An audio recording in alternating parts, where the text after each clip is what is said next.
Hallelujah.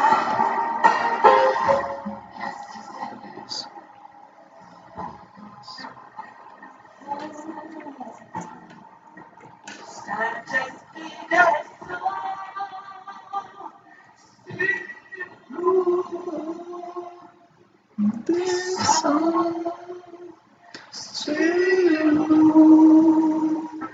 comes after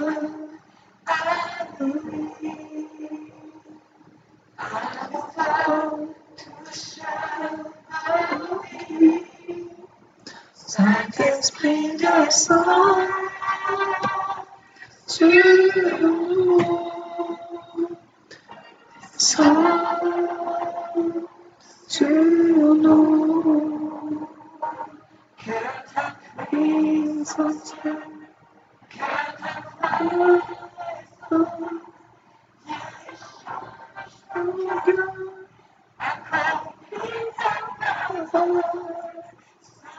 Sweet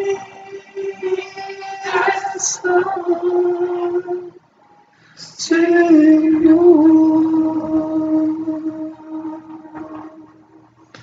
Not the sweetest song to you. This song to you. Comes all after me.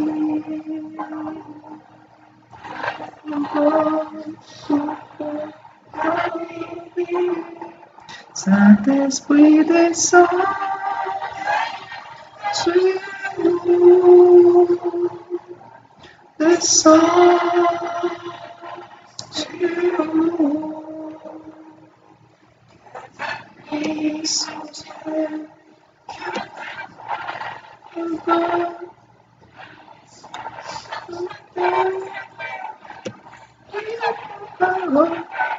So this sweet this song to you.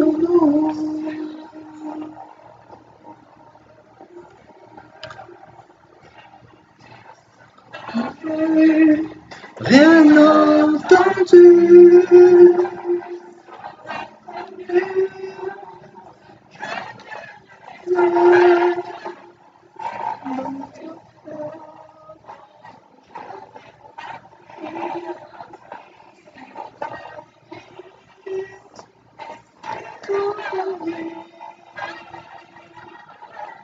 Saint-Esprit descend sur nous, descend sur nous, consolateur.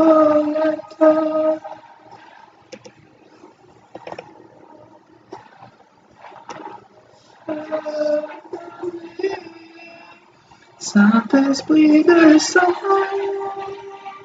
sur nous, descend sur nous, puissance fait, change mon cœur, ta parole, d'esprit, descend sur nous.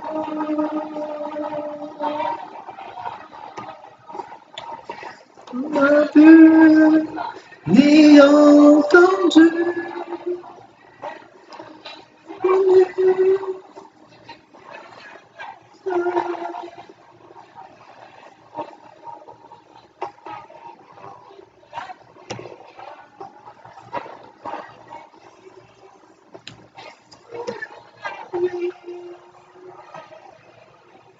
Saint-Esprit descend sur nous, descend sur nous, dans l'état,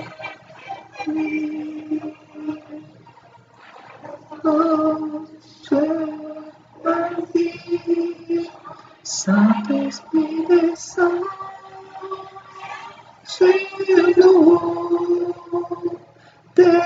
descends sur nous. Puissance vienne, pouvoir vient dans ton cœur. Et ta parole, Saint-Esprit, descend sur nous.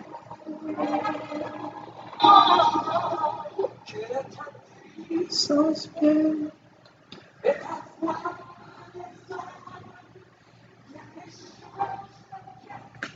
Accomplis ta parole, Saint-Esprit, descend sur nous. Oh, Éternel des armées, je vous ton saint nom, Seigneur, pour tout ce que tu fais.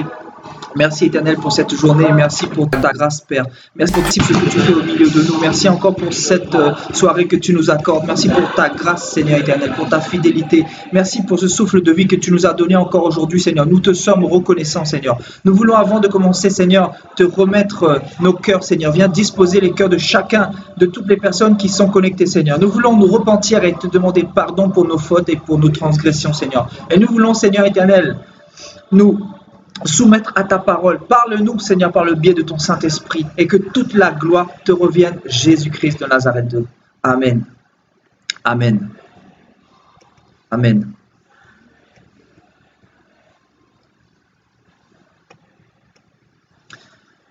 Frères et sœurs, que Dieu vous bénisse.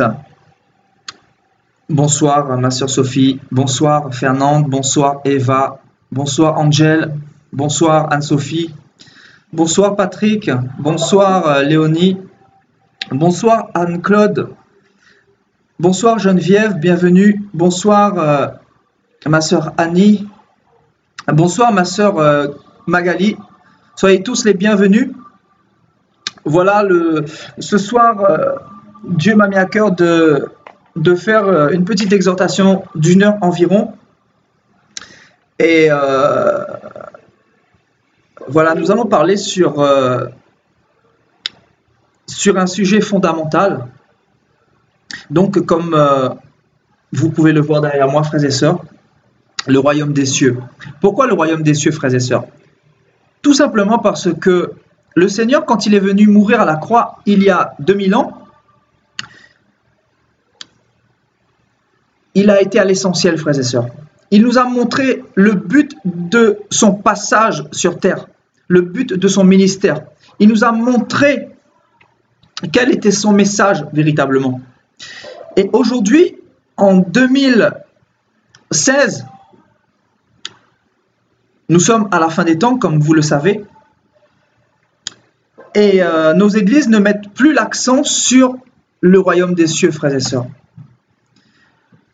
Donc, il m'a paru primordial de parler sur ce sujet ce soir, frères et sœurs, pour, d'une part, nous donner de l'espérance, pour nous encourager, pour nous exhorter à continuer à persévérer, frères et sœurs, pour nous encourager dans notre marche chrétienne.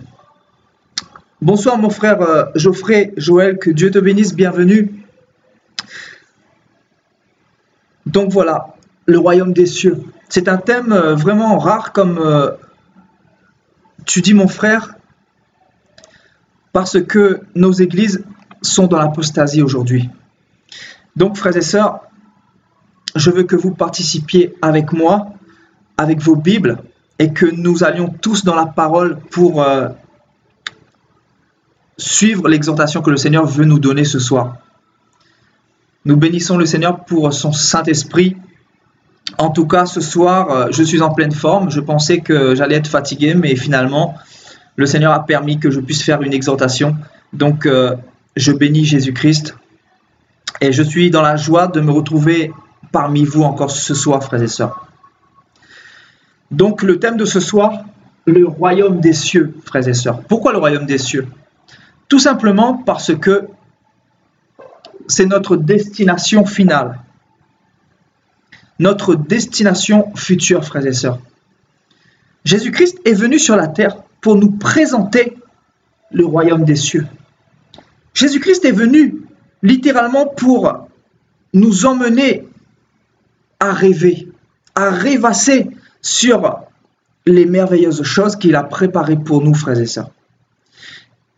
Et donc, nous devons justement revenir dans les Écritures, revenir dans les Évangiles. Et à la lumière des Écritures, nous allons comprendre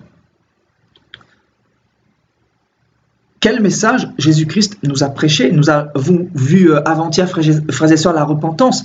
Donc Jésus-Christ nous a parlé de la repentance. Pourquoi la repentance? Pour nous rapprocher à lui, parce que nous étions déconnectés du Créateur. Donc il fallait justement un avocat pour nous défendre devant Dieu. Donc il est venu pour nous donner la repentance, mais il est venu aussi nous présenter le royaume des cieux, frères et sœurs. Donc sans plus tarder, nous allons prendre nos Bibles dans Matthieu chapitre 3, verset 1. Donc je vous invite à prendre vos Bibles également, frères et sœurs.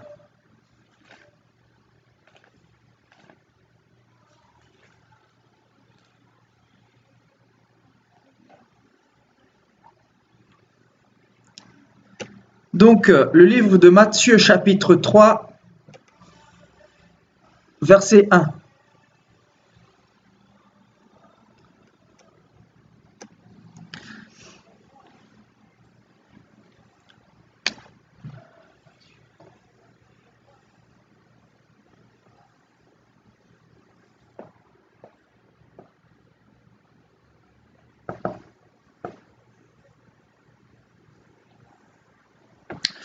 Frères et sœurs, je lis la parole de Dieu. En ce temps-là parut Jean-Baptiste, prêchant dans le désert de Judée. Il disait, « Repentez-vous, car le royaume des cieux est proche. » Donc, frères et sœurs, Jean-Baptiste, quand il a commencé son ministère, Jean-Baptiste était un prophète et il préparait le chemin du Seigneur. Donc, il a reçu la révélation du royaume des cieux. Jean-Baptiste savait par l'Esprit de Dieu qui était en lui, par les révélations du Seigneur, que un royaume nous était destiné, un royaume nous était réservé. Et les Saintes Écritures, sous les prophètes de l'Ancienne Alliance, nous ont parlé du royaume des cieux, mais vaguement. Mais quand Jésus-Christ est venu, Jésus-Christ a mis un point d'honneur sur le royaume des cieux. Et là, Jean-Baptiste nous dit, repentez-vous, car le royaume des cieux est proche, frères et sœurs. Donc, Jean-Baptiste est venu avec cette révélation. Pourquoi cette révélation? Pour nous dire de nous préparer. Pourquoi repentez-vous? Littéralement, préparez-vous à rentrer dans le royaume des cieux. Car la Bible dit dans 1 Corinthiens chapitre 6, verset 9, « Aucun pécheur n'héritera du royaume des cieux. » Voilà le pourquoi de la repentance, de la sanctification pour hériter de ce royaume-là. La Bible dit dans Hébreux 12, 14, « Sans la sanctification, sans la repentance, il n'y a pas de salut, il n'y a pas de vie éternelle, il n'y a pas de royaume des cieux. » Donc, frères et sœurs, Jean a reçu cette révélation du royaume des cieux. Il avait vu ce royaume en esprit. Il avait vu ce royaume en vision. Et là, il est poussé par l'esprit et il commence son message en disant « Repentez-vous, le royaume des cieux est proche. » Donc, il avait reçu cette révélation et c'est le message qu'il a prêché premièrement dans le début de son ministère, frères et sœurs. Maintenant, nous allons partir dans Matthieu chapitre 4 au verset 17. Et donc là, c'est Jésus qui commence son ministère. Et la parole nous dit, dès ce moment, Jésus commença à prêcher et à dire, « Repentez-vous, car le royaume des cieux est proche. »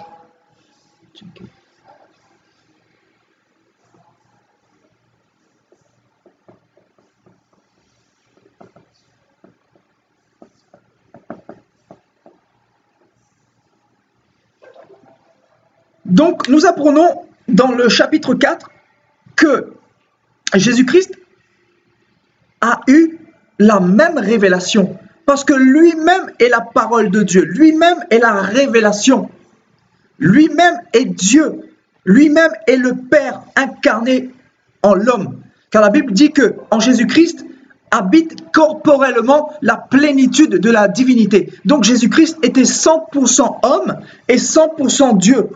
Donc Jean a reçu cette révélation du royaume des cieux. Jean avait vu ce royaume. Et Jésus-Christ vient appuyer le message de Jean. Et Jésus-Christ commence par dire ceci. Repentez-vous, car le royaume des cieux est proche.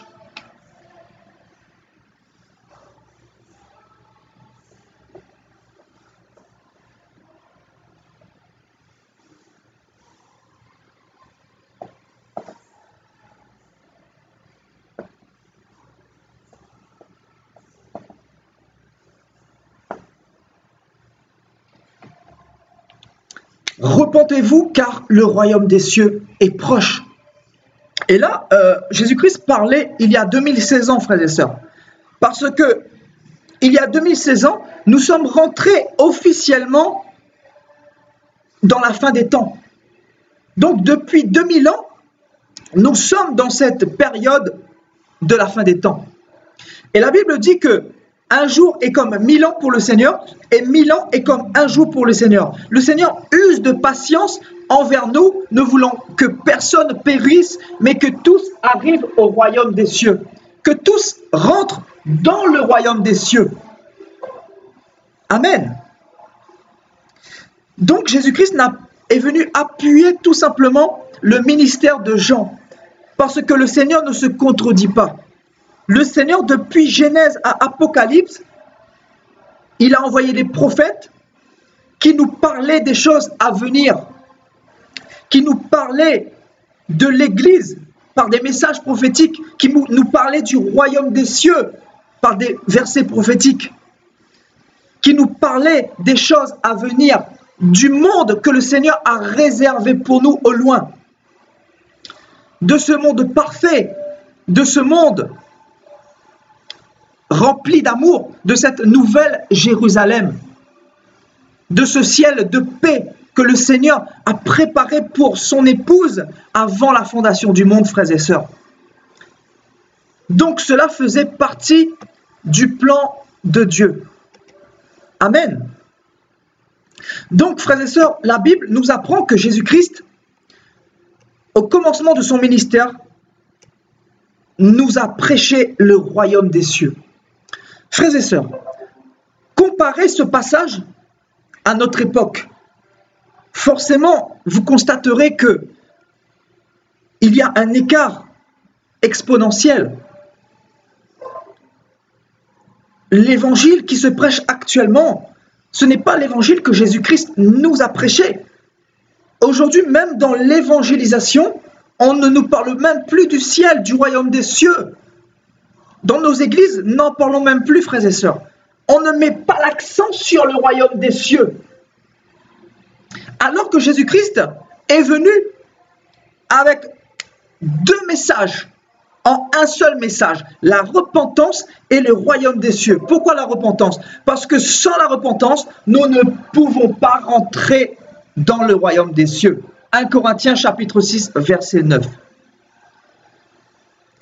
Donc Jésus-Christ n'a pas eu d'autre message. Jésus-Christ n'a pas dit « Donnez votre dîme et vous serez bénis ». Jésus-Christ n'a pas dit « Apportez vos offrandes à la maison de l'Éternel et vous aurez plus de chances de rentrer dans le royaume des cieux ». Le Seigneur n'a pas dit « Fréquentez votre bâtiment d'église, votre assemblée fidèlement. Ne ratez pas les réunions de vos pasteurs et vous hériterez du royaume des cieux ». C'est pas ce que le Seigneur a dit, frères et sœurs. Le Seigneur a dit « Repentez-vous, car le royaume des cieux s'est approché de vous ». Voilà le message de Jésus-Christ. Littéralement, la sainte doctrine de Jésus-Christ, la nouvelle alliance, tourne autour de ce verset, frères et sœurs. Repentez-vous, car le royaume des cieux est proche. Donc si l'Église du corps de Christ, dans le monde entier, les vierges sages ainsi que les vierges folles, se repentaient sincèrement du fond de leur cœur et qu'ils marchaient selon ce verset, toute l'Église serait parfaite, frères et sœurs. Mais aujourd'hui, nous nous retrouvons avec un corps de Christ complètement paganisé, complètement déchiqueté, complètement brisé, complètement dispatché, frères et sœurs. Tout simplement parce que l'Église n'est pas dans la révélation de Jésus-Christ. L'Église n'est pas dans la vision primitive. L'Église n'est pas dans la sainte doctrine, dans le message que Jésus-Christ nous a donné au commencement, frères et sœurs. Voilà pourquoi nous nous retrouvons avec un christianisme complètement mélangé et paganisé, où tout le monde arrive avec sa vérité, frères et sœurs. Amen. Aujourd'hui, j'ai mis un post sur Internet concernant un homme qui se dit de Dieu du côté de l'Afrique, frères et sœurs, du côté du Congo. Et vous voyez de qui je parle, frères et sœurs. Il s'agit du prophète Joël Francis Tatou. Et dans cette prédication, dans sa prédication, il mettait l'accent sur la terre, sur l'argent, sur les biens matériels, frères et sœurs. Et il se glorifiait de ces 200 000 likes, frères et sœurs. Dans mon cœur, je me disais, mais si j'avais ces 200 000 likes, frères et sœurs, mais ça avait été une grâce pour révolutionner le corps de Christ, pour impacter et faire passer ce message à tous ces Africains qui ont liké dans une vision complètement erronée, dans une vision complètement charnelle, dans une vision complètement cupide, dans une vision complètement démoniaque, frères et sœurs. Car Jésus-Christ ne nous a pas parlé d'argent. Jésus-Christ ne nous a pas parlé de prospérité. Donc aujourd'hui, frères et sœurs, l'homme vient se glorifier devant la caméra, devant ces 200 000 personnes qui ont liké sur sa page. Et il vient présenter non pas le royaume des cieux. Il ne présente pas Jésus-Christ. Il ne présente pas le royaume des cieux. Il ne nous montre pas l'espérance que Jésus-Christ nous a donnée dans la parole, mais ils viennent avec un autre message, avec un autre évangile, et ils viennent nous parler de prospérité. Ils viennent nous parler de billets de banque. Ils viennent nous parler et nous dire que le corps de Christ doit être dans le divertissement, dans la politique, dans les arts, que le corps de Christ doit participer dans la politique, etc. Mais est-ce que Jésus-Christ nous a demandé ces choses-là, frères et sœurs? Frères et sœurs, dans cet autoproclamé homme de Dieu, qui a 200 000 personnes qui le suivent, frères et sœurs, 200 000 personnes, je vous dis, je suis sûr que dans ces 200 000 personnes, frères et sœurs,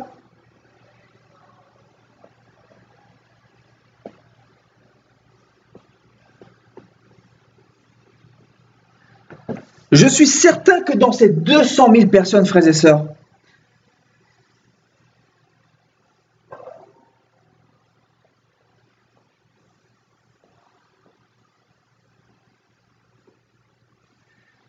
s'il y a 5 000 personnes qui sont véritablement sanctifiées, s'il y a 5 000 personnes qui sont dans la révélation, je suis gentil encore, frères et sœurs, je suis très gentil encore. Parce que ce nombre, normalement, je suis vraiment très gentil. Je dirais 500 personnes. Parce que pour liker sur la page d'un homme qui vous prêche la prospérité, c'est que déjà, vous avez déjà reçu la semence du serpent. Vous avez déjà reçu la semence de Lucifer. Parce qu'il faut savoir que plus tu vas écouter les prédications d'un tel homme, qui a reçu la vision de la terre, qui t'attache plus vers le royaume présent que vers le royaume des cieux, tu as plus de chances de tomber dans la mort spirituelle, de perdre ton temps, alors que l'apôtre Paul dit racheter le temps car les jours sont mauvais. Et comment pouvons-nous pour racheter le temps, frères et sœurs? C'est de c'est de recevoir, c'est de rechercher cette véritable parole, ce breuvage, cette eau pure qui va nous permettre justement de nous préparer, de nous perfectionner pour entrer dans ce royaume des cieux, pour la venue de Jésus-Christ, frères et sœurs. Nous n'avons plus le temps de nous focaliser sur des hommes de Dieu qui se lèvent et qui se disent de Dieu, alors que leurs fruits, leur message ne reflètent pas la gloire de Dieu. Et quand un prophète se lève pour dénoncer, pour dire les choses ouvertement, là tu vois des gens à droite, à gauche qui viennent persécuter ce prophète et dire qui es-tu pour menacer, pour juger le ministère d'un roi de Dieu. Mais c'est quoi un roi de Dieu, frères et sœurs? Un roi de Dieu, c'est quoi? C'est un homme en costard cravate qui sait bien parler, qui a la rhétorique, qui a la parole facile, qui fait des miracles. Est-ce que c'est ça un roi de Dieu, frères et sœurs?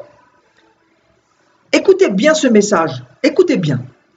Sachez que un homme véritable de Dieu qui a l'onction, la véritable onction dans la vie d'un homme de Dieu, c'est la sainte doctrine, c'est la sainte parole, c'est la vérité.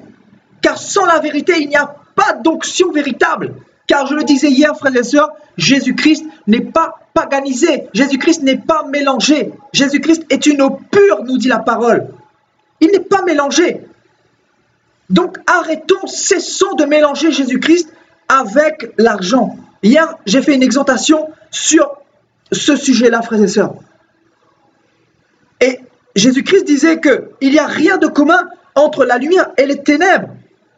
Et que l'argent papier, ça ne vient pas de lui. C'est Lucifer qui est passé par les hommes pour imposer leur sceau, leur image, leur effigie.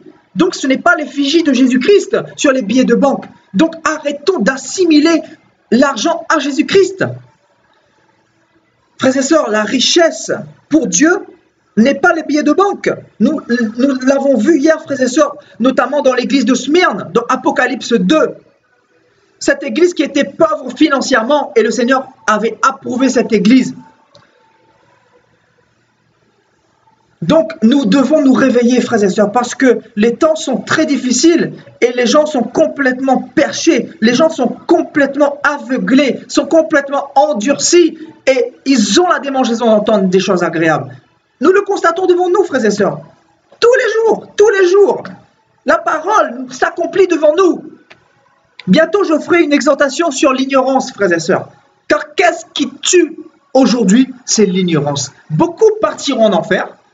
Je vous dis, toutes les personnes qui partiront en enfer, ils s'y dirigeront tout simplement parce qu'ils n'ont pas eu l'ignorance, ils n'ont pas eu la connaissance. Ils sont dans l'ignorance, frères et sœurs. Le Seigneur dit dans Osée 4:6, « Mon peuple est détruit parce qu'il lui manque la connaissance. » La connaissance, c'est quoi? C'est la parole de Dieu. La connaissance, ce n'est pas la parole d'un homme. La connaissance, ce n'est pas les belles paroles qui sortent d'un homme de Dieu.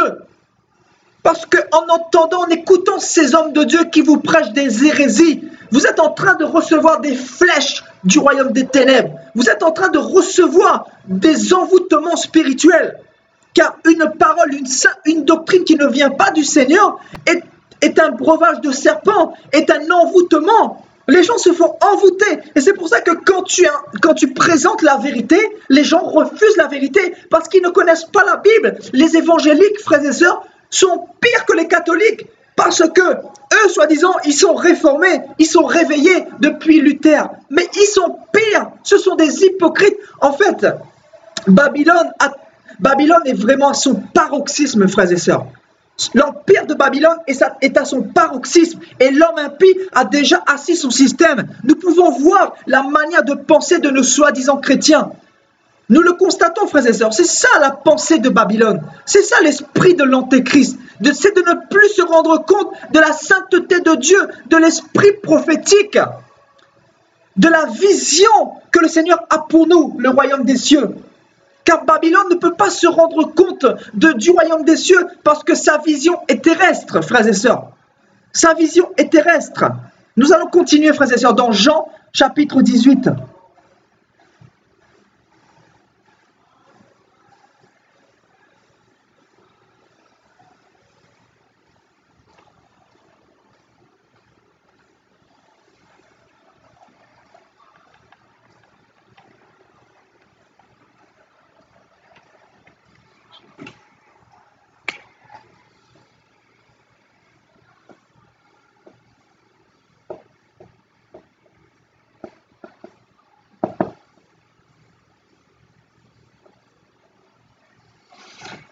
Jean chapitre 18, frères et sœurs.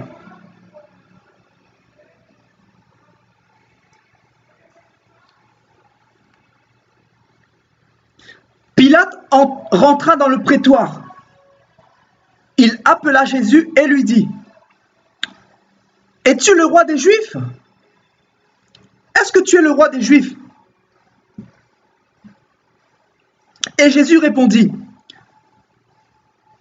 Est-ce de toi-même que tu dis cela, ou on t'a dit que j'étais le roi des Juifs? Ou tu as eu la révélation littéralement? Moi, Pilate répondit, moi, suis-je juif? Ta nation et les principaux sacrificateurs t'ont livré à moi. Qu'as-tu fait, Jésus? Mais qu'as-tu fait pour qu'il te livre à moi? Et Jésus-Christ répondit, frères et sœurs, mon royaume n'est pas de ce monde. Voilà la réponse de Jésus-Christ. Mon royaume n'est pas de ce monde. Mon royaume n'est pas de ce monde, répondit Jésus. Si mon royaume était de ce monde, mes serviteurs auraient combattu pour moi, afin que je ne sois pas livré aux Juifs. Mais maintenant, mon royaume n'est point ici-bas. Donc, frères et sœurs, Jésus-Christ dit, mon royaume n'est pas de ce monde. Je n'appartiens pas à la planète Terre. Je suis venu pour une mission bien spécifique. Voilà la révélation de ce passage. Je suis venu pour sauver l'humanité, car je suis la lumière du monde. Je suis présenté en tant qu'homme, mais je suis le Père, je suis Dieu. Je demeure au ciel et sur la terre à la fois, car je suis le Tout-Puissant. Je suis venu racheter l'humanité entière par mon sang. Donc le Seigneur était en train de parler prophétiquement dans ce passage. Et il disait que mon royaume n'est pas de ce monde. Donc, si le royaume du Seigneur n'était pas de ce monde, forcément son royaume, c'est le ciel. Donc, frères et sœurs, vous qui suivez Jésus-Christ, est-ce que votre royaume, c'est la terre, frères et sœurs, pour que tous ces soi-disant hommes de Dieu autoproclamés vous proposent les choses de la terre, la politique, les arts et divertissements, le cinéma, la mode, frères et sœurs, l'argent, le pouvoir, la gloire. Est-ce que votre royaume appartient ici-bas, frères et sœurs? Est-ce que votre royaume, c'est la terre? Si vous suivez Jésus-Christ, forcément votre royaume n'est pas sur terre, parce que votre maître, lui, est du ciel. Amen. Donc le maître lui-même disait, mon royaume n'est pas de ce monde. Mon royaume est en haut avec mon Père, avec qui j'ai été depuis l'éternité passée. Car le Seigneur disait, avant qu'Abraham fût, je suis. Donc le Seigneur a toujours été là. Le Seigneur a décidé de prendre la forme humaine pour mieux confondre la sagesse des pharisiens, des religieux, des hypocrites qui pensaient connaître Dieu, mais qui ne le connaissaient pas. Frères et sœurs, les pharisiens pensaient que le Messie allait venir comme un Superman. Parce qu'ils pensaient connaître le Seigneur, ils pensaient connaître le Dieu de la Bible. Donc le Dieu de la Bible s'est dit, je vais vous confondre, je vais exposer vos cœurs, je vais vous montrer à quel point vous êtes insensibles, endurcis, à quel point vous êtes méchants. Et je vais descendre. Et je vais vous confondre, je vais vous exposer, je vais vous mettre face à vous-même. C'est là que je pourrai voir véritablement qui vous êtes, pharisiens, religieux, hypocrites. Amen. Donc, frères et sœurs, son propre peuple, c'est ça qui est le plus grave. son propre peuple l'a livré à Pilate. Son propre peuple, issu de lui, qu'il avait choisi, qu'il avait mis à part. Son propre peuple, issu des 12 tribus d'Israël, issu de Jacob, issu d'Abraham, issu d'Adam et Ève, issu du Père, créateur du ciel et de la terre, issu de Jésus-Christ. Donc son propre peuple l'a livré à Pilate pour qu'il soit crucifié. Pourquoi, frères et sœurs? Tout simplement parce qu'il a fait des bonnes œuvres, parce qu'il a chassé les démons, parce que sa parole ne plaisait pas, sa parole était la vérité, parce qu'il était la lumière, et là où est la lumière, les ténèbres sont dérangées. Donc c'est pour ça que dans ce monde, frères et sœurs, quand un serviteur véritable du Seigneur dit la vérité, automatiquement on le lapide, on le persécute. Parce que là où la lumière arrive quelque part, automatiquement les ténèbres sont dérangées. Et les ténèbres, nous dit la Bible, recouvrent la surface de la terre. Le Seigneur, quand il regarde le monde, il voit quelques petites lumières qui clignotent et qui scintillent. Et ce sont nous, les chrétiens véritables, qui marchent avec Jésus-Christ dans la sainteté, dans la sanctification, dans la vision véritable du royaume des cieux. Voilà les soldats et les soldates du Seigneur. Voilà le peuple élu, la race royale, le sacerdoce royal que le Seigneur s'est acquis par son sang. Ceux qu'il a choisis et qu'il a prédestinés pour le royaume des cieux. Et donc le Seigneur dit, mon royaume n'est pas de ce monde. Donc si ton royaume n'est pas de ce monde, sache que tu vas être persécuté. Le Christ a dit, si on m'a persécuté, à combien plus forte raison, vous, mes serviteurs, vous qui me suivez, vous qui prêchez mon message, vous qui prêchez ma sainte doctrine, vous qui prêchez ma sainte parole qui dérange, vous qui me suivez, moi qui ai été livré par ma propre créature, moi le propre créateur, à combien plus forte raison, vous qui a été façonné par mes mains, moi qui suis le potier, vous qui êtes l'argile, à combien plus forte raison vous serez persécutés? À combien plus forte raison quand vous direz la vérité à tous ces serviteurs de Mammon, à tous ces serviteurs cupides, à tous ces serviteurs qui prêchent la prospérité, à combien plus forte raison on va vous oppresser, on va vous matraquer, on va vous lapider, on va vous traiter de secte, de gourou, de Belzébul, à combien plus forte raison? Si on a persécuté le Maître, on vous persécutera aussi, dit le Seigneur Jésus. Donc c'est ça l'évangile, frères et sœurs. Aujourd'hui, nous nous sommes tellement éloignés. Nous avons peur de la persécution. Nous avons peur de dire la vérité.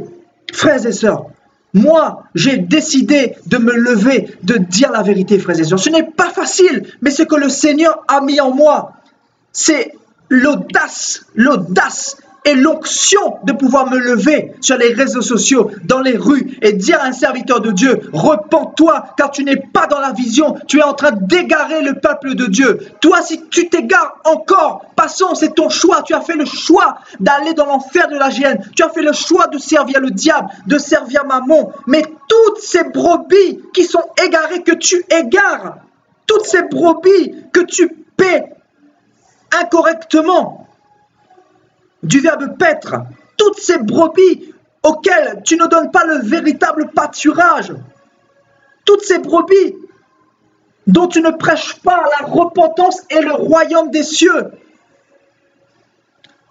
Donc frères et sœurs, si on a des prophètes, on a des enfants de Dieu, des chrétiens qui ont le Saint-Esprit, qui sont des sacrificateurs pour Dieu et qui s'assoient derrière leur poste d'ordinateur et qui n'ose pas dire la vérité, qui n'ose pas dénoncer, qui le fera? Qui le fera? Frères et sœurs, dénoncez les sectes, quand on regarde les fruits, quand on voit les messages qui sont erronés et qui égarent les enfants de Dieu, frères et sœurs, c'est une manière d'évangéliser, parce que tu es en train d'arracher une âme de l'enfer. Sur ma page, quand j'ai mis cette publication, frères et sœurs, concernant ce faux prophète, il y a une personne qui a été éclairée. Tout de suite, quand elle a vu que j'attaquais le prophète qu'elle suivait, tout de suite, elle disait, il ne faut pas juger un roi de Dieu. Mais j'ai dit à cette sœur, compare ce que cet homme dit au contexte de la Bible. Compare la parole de Dieu avec tout ce que cet homme dit et vois toi-même. Les gens sont hypocrites, sont insensibles. Les gens se mentent à eux-mêmes, frères et sœurs. C'est ça le problème. Pourtant, ils connaissent au fond d'eux que c'est la vérité, mais ils refusent de lire la parole de Dieu. Les gens ne veulent plus du Seigneur, je vous dis la vérité. Ils ne veulent plus, les gens ne veulent plus de la parole de Dieu. On a été coupés, frères et sœurs. Il y a eu une mini coupure, donc je vous laisse vous reconnecter pour que je puisse recontinuer, frères et sœurs. Donc, aujourd'hui, les gens ne veulent plus dire la vérité parce que la vérité fait que tu seras persécuté. Parce que nous sommes dans un temps où le mensonge, où l'évangile de prospérité a pris une telle ampleur que les véritables prophètes, les enfants de Dieu, les chrétiens, se sentent oppressés et ils n'osent plus dire la vérité. Donc, quand tu évangélises, quand tu dénonces quelqu'un que tu sais pertinemment qui n'est pas dans la sainte doctrine, tu es en train d'arracher une âme de l'enfer. Et si tu ne le fais pas, tu auras du sang sur les mains parce que le Seigneur te redemandera des comptes. Si tu n'es pas sûr que quelqu'un appartient au diable, tais-toi. Mais mon frère, ma soeur, toi qui lis la parole de Dieu, toi qui as le discernement, si tu passes du temps dans la parole de Dieu, si tu connais la pensée du Seigneur, si tu connais le message du Seigneur qui consiste à prêcher la repentance et le royaume des cieux, automatiquement, si un serviteur ne met pas l'accent là-dessus, tu vas le reprendre et tu vas lui dire, repens-toi, le message que tu prêches ne vient pas de Jésus-Christ, mais vient d'un autre esprit, l'esprit de l'erreur, l'esprit de l'antéchrist, l'esprit de Babylone, frères et sœurs.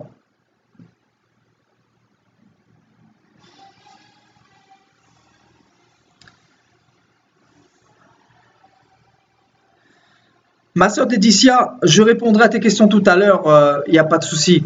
Je répondrai à ta question tout à l'heure. Reste connecté parce que je ne veux pas perdre le fil de ma prédication. Donc, on va continuer, frères et sœurs. On va partir dans 1 Pierre.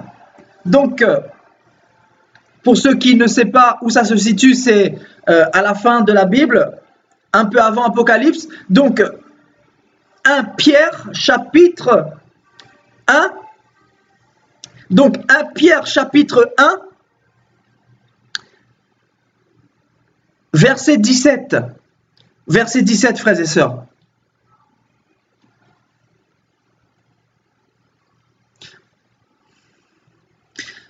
Et si vous invoquez comme Père celui qui juge selon l'œuvre de chacun, sans favoritisme. Donc la Bible nous dit que Dieu n'est pas dans le favoritisme. Dieu va nous juger selon sa justice.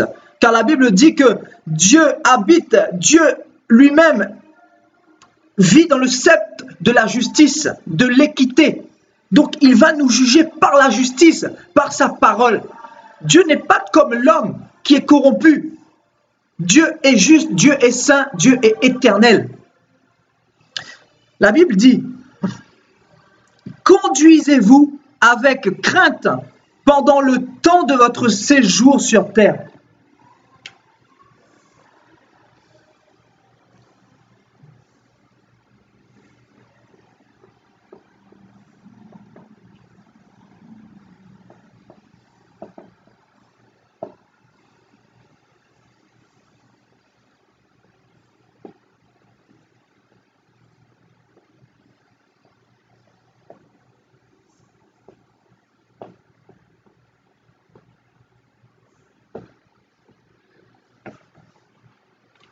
Pendant le temps de votre séjour sur terre. Vous savez que ce n'est pas par des choses périssables. Écoutez bien, frères et sœurs. Ce n'est pas par des choses périssables, par de l'argent ou de l'or que vous avez été rachetés de la vaine manière de vivre que vous avez hérité de vos pères, mais par le sang précieux de Christ, comme un agneau sans défaut et sans tache, prédestiné avant la fondation du monde. Il fut manifesté à la fin des temps à cause de vous, à cause de vous, à cause de nous.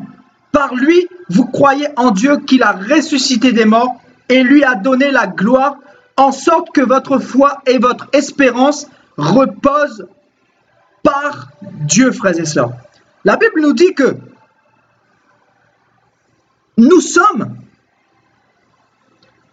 de séjour sur la terre. Nous sommes de séjour sur la terre, frères et sœurs. Nous ne sommes pas éternels. L'homme a oublié d'ouvrir son intelligence et de comprendre qu'il n'est pas éternel.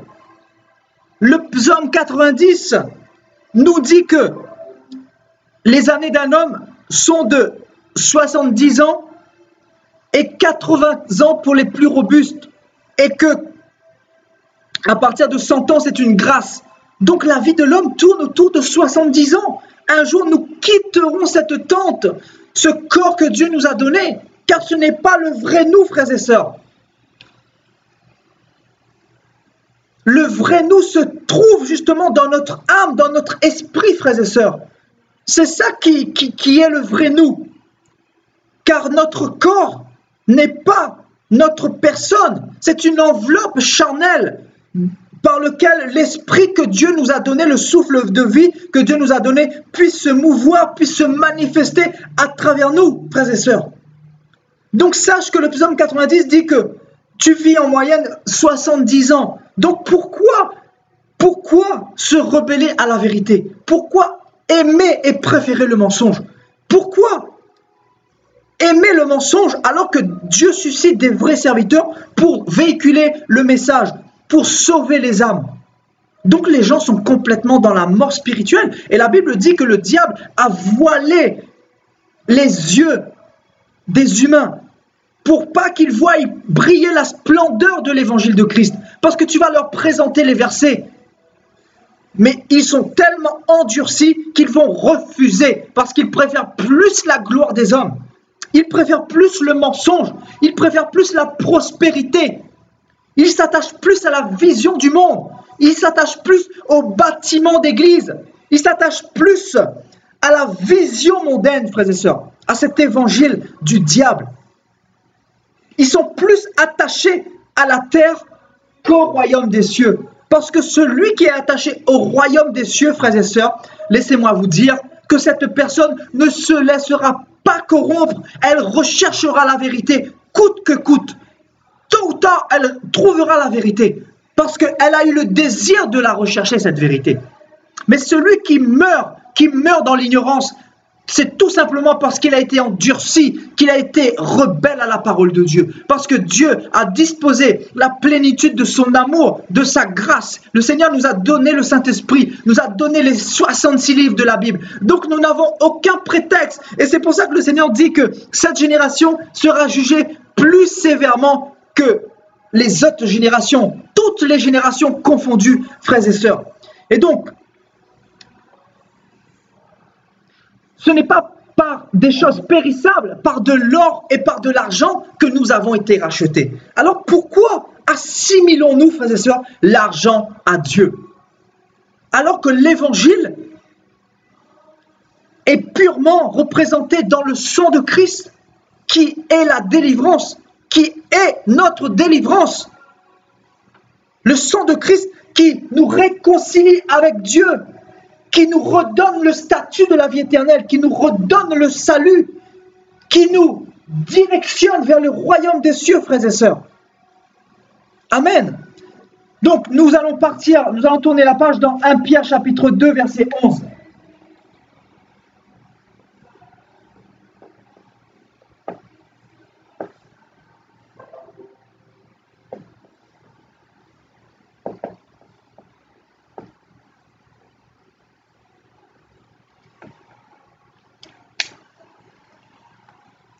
« 1 Pierre chapitre 2, à partir du verset 11, frères et sœurs.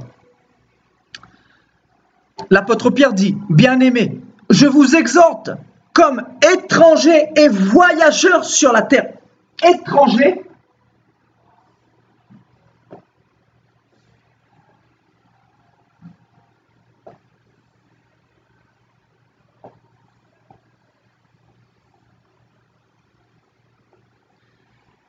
étrangers et voyageurs sur la terre, frères et sœurs.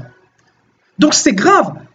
Pourquoi, frères et sœurs, nous qui sommes étrangers et voyageurs en séjour sur cette terre, nous rebellons-nous à la parole de Dieu? Vous ne comprenez pas que le diable a assis son empire, son règne, le diable a assis son système apostate, que Babylone est assise sur les eaux, cette grande prostituée qui est ivre du sang des saints parce qu'elle ne veut pas que la vérité soit apportée, soit proclamée.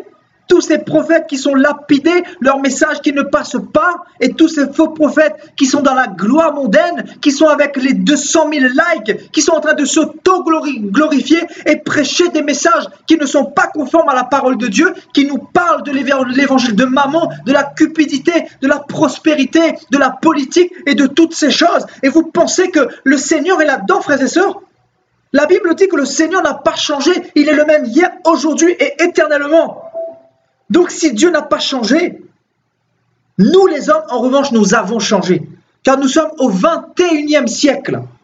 Et donc, forcément, 21 siècles après le passage de Jésus-Christ, il ne peut y avoir que des dégâts, frères et sœurs. Que des dégâts. Il ne peut y avoir que des dégâts.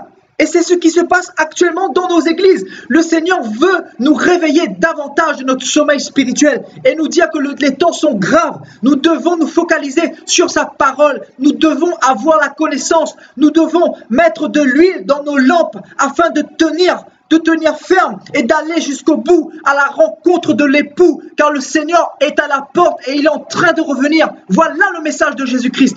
Nous avons besoin de la véritable parole du breuvage excellent, de cette source d'eau pure qui n'est pas souillée, qui n'est pas corrompue par l'eau boueuse, car le Seigneur n'est pas dans le paganisme, le Seigneur n'est pas dans les choses mondaines, le Seigneur n'est pas dans la politique, dans les arts, dans le cinéma. Le Seigneur n'est pas dans toutes ces choses mondaines, dans la mode. Le Seigneur n'est pas dans le monde. La Bible dit que celui qui aime le monde, l'amour de Dieu n'est pas en lui.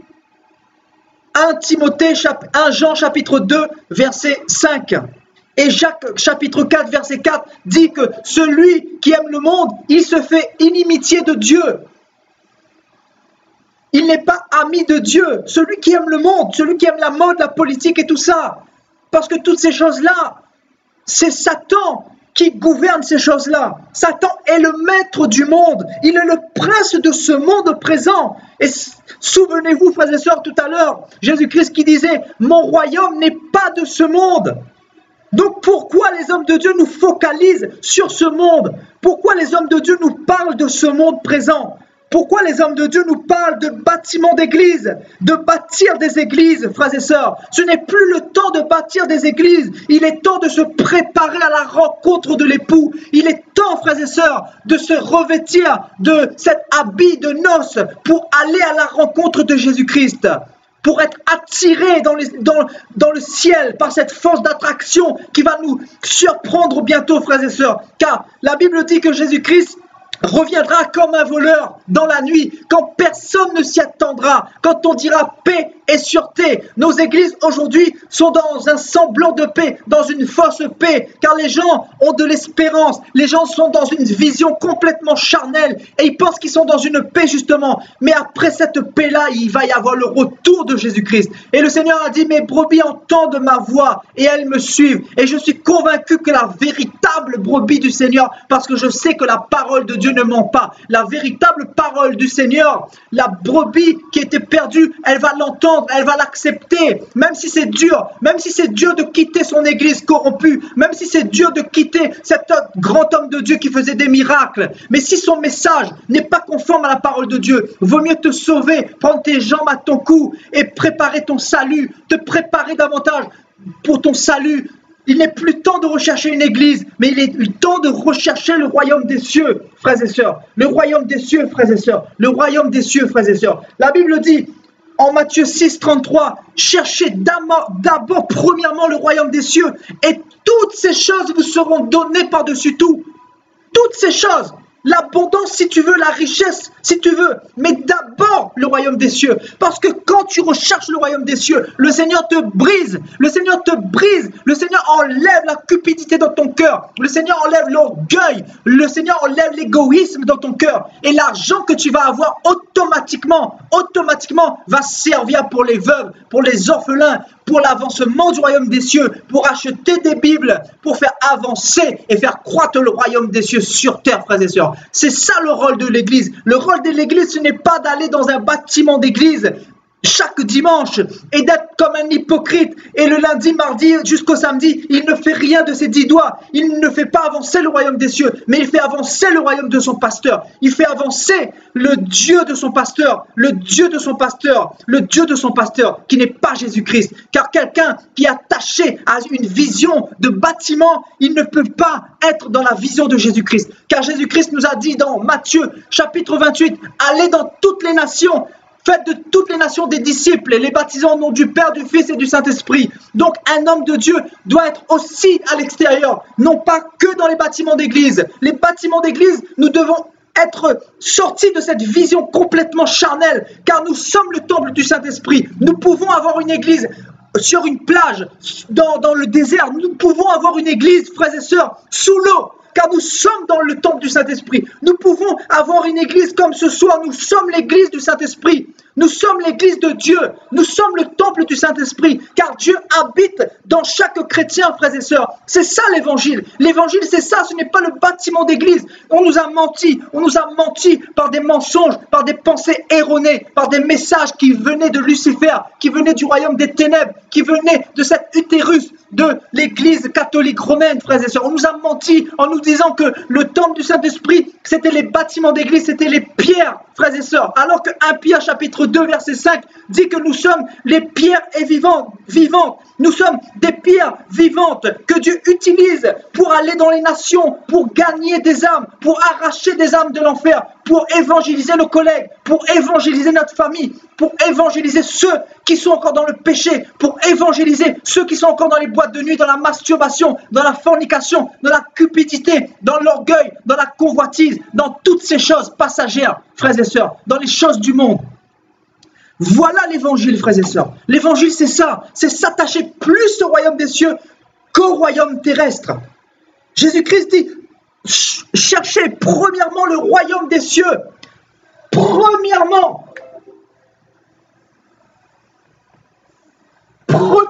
le royaume des cieux. Il n'a pas dit recherche un bâtiment d'église. Il n'a pas dit recherche un homme qui a l'onction. Il n'a pas dit recherche un évangéliste, un pasteur, un docteur, un prophète, un pasteur. Il n'a pas dit recherche un homme qui fait tomber les gens. Il n'a pas dit recherche un homme qui a une bonne élocution, qui a un bel accoutrement, qui a un beau message, un beau vocabulaire. Il n'a pas dit ça, il a dit recherche d'abord le royaume des cieux. Et quand tu recherches le royaume des cieux, tu recherches Jésus-Christ. Dans le royaume des cieux, frères et sœurs, le royaume des cieux, c'est Jésus-Christ lui-même. Et comment rechercher Jésus-Christ? Tu peux le faire chez toi, dans le secret, Car la Bible dit que nous sommes le temple du Saint-Esprit. Si le Saint-Esprit habite en nous, l'Esprit de Dieu peut nous enseigner. D'abord, l'Esprit de Dieu doit nous enseigner avant de partir dans les églises, avant de nous laisser corrompre par des faux messages. Car comment pouvons-nous avoir le discernement si nous-mêmes, nous n'avons pas été enseignés par le Saint-Esprit? C'est le problème de cette génération, mes frères et sœurs. Le problème de cette génération qui n'a pas la connaissance, qui n'a pas l'huile du Saint-Esprit, qui n'a pas l'onction du Saint-Esprit, qui n'a pas les yeux ouverts, les écailles ne sont pas tombées et donc ils ne peuvent pas voir et comprendre le discernement, frères et sœurs. Nous ferons une exhortation sur le discernement, car il me paraît primordial, frères et sœurs, dans ce temps d'apostasie, dans ce temps de la fin, de comprendre, d'avoir le discernement pour comprendre les choses qui se passent dans les ténèbres, car le peuple de Dieu est complètement charnel et non spirituel. Il s'attache aux œuvres de la chair, aux hommes de Dieu qui font des miracles, et il pense que les hommes de Dieu qui font des miracles, qui parlent bien, qui ont l'onction, ils pensent que ces hommes-là viennent de Dieu, mais l'onction n'est pas synonyme de salut, l'onction n'est pas synonyme de la vérité. La vérité, c'est la parole de Dieu. Là où dans une église, l'Église, la parole de Dieu véritable n'est pas prêchée. Prends tes jambes à ton cou et cours, sauve-toi de là. Sauve-toi de Sodome et Gomorrhe. Sauve-toi de Sodome et Gomorrhe. Sauve-toi de Sodome et Gomorrhe. Car le Seigneur va la détruire. Le Seigneur va détruire ces villes-là par le feu, par le soufre. Parce que le Seigneur a réservé un jour où il va punir les impies de ce monde, les enfants de la colère à venir, les enfants qui se sont moqués de lui, qui se sont moqués de sa parole, les enfants qu'il a engendrés lui-même, qu'il a façonnés dans son amour, les enfants de cette génération perverse et corrompue, frères et sœurs, les enfants qui ont préféré le mensonge au lieu de la vérité, ils recevront une puissance d'égarement et ils croiront au mensonge parce qu'ils n'ont pas pris plaisir à la vérité. La vérité est arrivée jusqu'à eux, mais ils ont bafoué, ils ont calomnié Jésus-Christ, ils ont crucifié Jésus-Christ de nouveau, frères et sœurs. Voilà cette génération, voilà l'état de cette génération, frères et sœurs.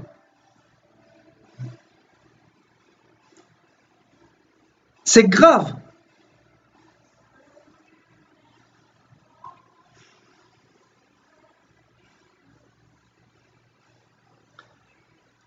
Frères et sœurs, nous allons partir dans Matthieu chapitre 11.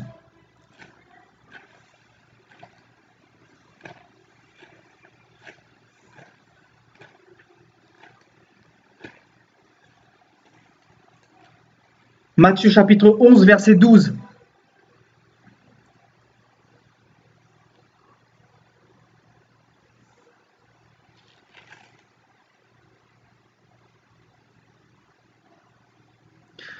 À partir du verset 11, « Je vous le dis en vérité, parmi ceux qui sont nés de femmes, il n'y en a point paru de plus grand que Jean-Baptiste. Cependant, le plus petit dans le royaume des cieux, est plus grand que lui. Depuis le temps de Jean-Baptiste jusqu'à présent, le royaume des cieux est forcé. » Le royaume des cieux est forcé, frères et sœurs.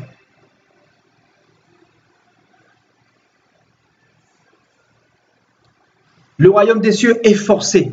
Non pas qu'il y ait un cadenas dessus, frères et sœurs. Vous savez ce qui se cache dans ce passage, dans cette révélation? Le royaume des cieux est forcé. Tout simplement parce que le peuple de Dieu est endurci. Le peuple de Dieu est hypocrite. Le peuple de Dieu est insensible. Voilà pourquoi le royaume des cieux est forcé. Souvenez-vous, les pharisiens posaient la question, les disciples posaient la question à Jésus-Christ. Jésus-Christ disait, cela est impossible aux hommes, mais à Dieu cela est possible. Tout est possible à Dieu. Mais tu dois recevoir la révélation du Saint-Esprit pour être illuminé et pour recevoir le salut. Le Seigneur disait, si quelqu'un ne naît pas de nouveau, il ne peut pas rentrer dans le royaume des cieux. Et frères et sœurs, souvenez-vous, les pharisiens ont compris ce passage charnellement. Ils se sont dit, est-ce que l'on doit retourner dans le ventre de nos mères pour naître de nouveau, pour devenir quelqu'un d'autre? Tout simplement parce que les pharisiens n'étaient pas spirituels. Ils ne comprenaient pas le message de Jésus-Christ parce que ça ne leur pénétrait pas. Ils avaient une vision complètement charnelle. Donc, on mettait quelque chose devant eux. Donc là, ils savaient que c'était une bouteille. Voilà. Ils savaient que c'était un chiffon. Ils étaient charnels. Ils voulaient voir. Souvenez-vous de Thomas qui était charnel aussi. Il voulait voir le Seigneur. Pourquoi? Il voulait mettre les mains. Donc c'est ça la vision de Babylone. La vision charnelle de l'esprit de l'Antéchrist. C'est de toujours vouloir voir les choses. De ne pas faire d'efforts, frères et sœurs. Les gens ne veulent plus faire d'efforts pour Christ. Ils ne veulent plus jeûner. Ils ne veulent plus prier. Ils ne veulent plus fléchir leurs genoux pour intercéder. Ils ne veulent plus méditer la parole de Dieu. Ils ne veulent plus aller dans le désert. Ils ne veulent plus souffrir. Ils veulent la facilité. Voilà, frères et sœurs, le diable nous a offert la facilité. Et la facilité, c'est quoi? C'est l'évangile de prospérité. On te fait des promesses matin, midi et soir. Voilà, tu seras riche, tu seras millionnaire. Et les gens s'attachent à cette vision complètement erronée parce que, notamment, je suis parti en Afrique. On m'a dit, frères et sœurs, on m'a dit que il y a eu la crise, il y a eu les guerres, notamment en Côte d'Ivoire, et que le peuple, à partir de cette guerre, a voulu justement entendre des choses agréables, un message d'espérance. Mais le peuple a mis le message essentiel de l'espérance du royaume des cieux de côté pour prendre une autre espérance, l'espérance que Satan donne, frères et sœurs. Voilà à quoi s'attachent nos églises présentement dans cette génération, à cette vision complètement charnelle et mondaine, frères et sœurs. Et le peuple de Dieu ne veut plus faire d'efforts. Le peuple de Dieu ne veut plus faire d'efforts. Ce sont des feignants. Comme tu le dis si bien, ma sœur Angèle, ce sont des feignants. Donc voilà le problème du chrétien. Vous pensez que le Seigneur m'aurait donné cette vision des choses? Je ne parle pas d'onction, je ne veux pas être orgueilleux. Vous pensez que le Seigneur m'aurait donné cette vision des choses si je n'étais pas passé par le brisement, par le désert, par la souffrance, par la révélation de Jésus-Christ? Si tu ne reçois pas la révélation et si tu n'es pas passé par l'école du Seigneur, tu ne peux pas comprendre les choses du Seigneur. Tu ne peux pas naître d'en haut parce que l'Église catholique, l'Église mondaine, l'Église de la théologie ne forme pas les hommes. Ce n'est pas la théologie, ce n'est pas le système des hommes, ce n'est pas le syncrétisme, ce n'est pas toutes ces choses qui offrent le salut, qui ouvrent les yeux du chrétien. Le chrétien a besoin du Saint-Esprit, de l'appui du Saint-Esprit et il a besoin d'être consacré. La consécration, frères et sœurs. Je parle pour quelqu'un ici. Je sais que tu n'es pas entièrement consacré à Dieu. Le Seigneur veut que tu sois consacré davantage. Le Seigneur veut que tu sois consacré. Je sais que je parle à quelqu'un. Le Seigneur te parle, mon frère, ma sœur. Le Seigneur veut que tu te consacres davantage, que tu passes plus de temps dans sa parole, afin qu'il puisse se révéler à toi. Car tu es encore dans l'ignorance. Tu es encore dans ce système, dans cette vision erronée. Tu es encore trop charnel. Et le Seigneur veut encore se révéler à toi. Il veut entièrement pénétrer ta vie afin que tu ne sois plus trimballé à tout vent de doctrines diverses et étrangères. Donc sanctifie-toi davantage, consacre-toi davantage. Le chrétien doit être consacré, il doit être mis à part. Voilà ce que je veux dire consacré, mis à part. Frères et sœurs, si tu n'es pas entièrement mis à part, tu ne peux pas comprendre les choses du Seigneur. C'est ce que nous manquons aujourd'hui. Nous devons accepter de souffrir pour Christ. La Bible dit que c'est par beaucoup de tribulations qu'il nous faut entrer dans le royaume des cieux. Beaucoup de tribulations, beaucoup d'épreuves, beaucoup de persécutions, beaucoup de calomnies, beaucoup de mensonges des hommes, beaucoup de persécutions, de matraquages. Donc, il faut te préparer à cela. À partir de maintenant, tu dois naître de nouveau dans cette vision-là. Et pour naître dans cette vision-là, ce n'est pas à moi de te communiquer ce message. C'est à la parole de Dieu de te communiquer ce message, afin que ce message pénètre ton cœur, afin que tu puisses comprendre que la parole de Dieu est dure, la parole de Dieu est difficile. La parole de Dieu ne caresse pas les gens du sens du poil, parce que le Seigneur est venu nous sauver de ce monde de malédiction, car la paix ne peut pas être parfaite dans ce monde, frères et sœurs, car il y a le péché dans l'homme. Même si nous sommes en Jésus-Christ, nous sommes quand même pécheurs. La Bible dit que celui qui dit qu'il n'a pas de péché, c'est un menteur. Il faut reconnaître que nous sommes pécheurs et que sans Jésus-Christ, nous ne pouvons rien faire, frères et sœurs, et que Jésus-Christ est venu nous racheter et que nous avons besoin de lui. Nous avons besoin de lui parce que nous ne sommes pas encore arrivés. Comment pouvons-nous prétendre que nous pouvons nous être satisfaits, frères et sœurs, dans notre vie chrétienne qui est complètement insatisfaisante, qui est complètement étrangère à la vie de Dieu, aux yeux de Dieu? Car Dieu, quand il regarde l'état de nos églises, l'état de nos chrétiens, il dit, mais quelle bande d'hypocrites! Ils sont en train de jouer avec moi. Je les ai donné ma parole. Je les ai donné les prophètes. Je les ai donné mon Saint-Esprit. Je les ai déversé ma grâce tout entière sur mon église. Et regardez. Il parle aux saints, il dit, regardez l'état de ce monde. Regardez dans quel état est ce monde de ténèbres. Ce monde est dans la sombreté la plus totale, dans les ténèbres les plus absolues. Ce monde est complètement dans la mort spirituelle. Ce monde est complètement illuminé par le système de l'Antéchrist. Et le Seigneur est en train de dire, plus le système de l'Antéchrist va croître, plus je vais revenir. Et le Seigneur est en train de revenir. Tu ne vois pas qu'il y a eu le nouvel ordre mondial en 2008 qui a été officiellement proclamé, officiellement voté. Tu ne vois pas que le monde est comme sur une poudrière, que le monde a toutes les armes impossibles et inimaginables pour détruire cette planète en 34 fois. Est-ce que tu ne vois pas de tes yeux spirituels, mets tes yeux charnels de côté et regarde de tes yeux spirituels les choses qui se préparent au loin. Toutes ces armes nucléaires qui sont disposées confortablement dans le but de cette troisième guerre mondiale. Est-ce que tu veux participer à cette troisième guerre mondiale? Est-ce que tu veux être explosé? Est-ce que tu veux être persécuté, lapidé, égorgé dans la grande tribulation? C'est la question que je te pose. Est-ce que tu veux être égorgé pendant cette grande tribulation? Est-ce que tu veux souffrir comme un chien, comme un martyr? Est-ce que tu veux être jeté dans une marmite d'eau bouillante? C'est ça la question qu'il faut que tu te poses. Il faut te réveiller aujourd'hui. Dis-toi que tu es mortel. Tout à l'heure, nous avons vu dans 1 Pierre 1,17 que nous étions dans un séjour sur la terre.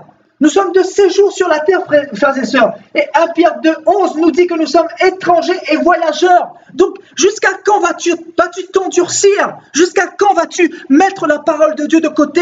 Vas-tu négliger la parole de Dieu? Négliger ton salut? Parce que quand tu négliges Jésus-Christ, quand tu négliges ton Créateur, tu es en train de négliger ton salut.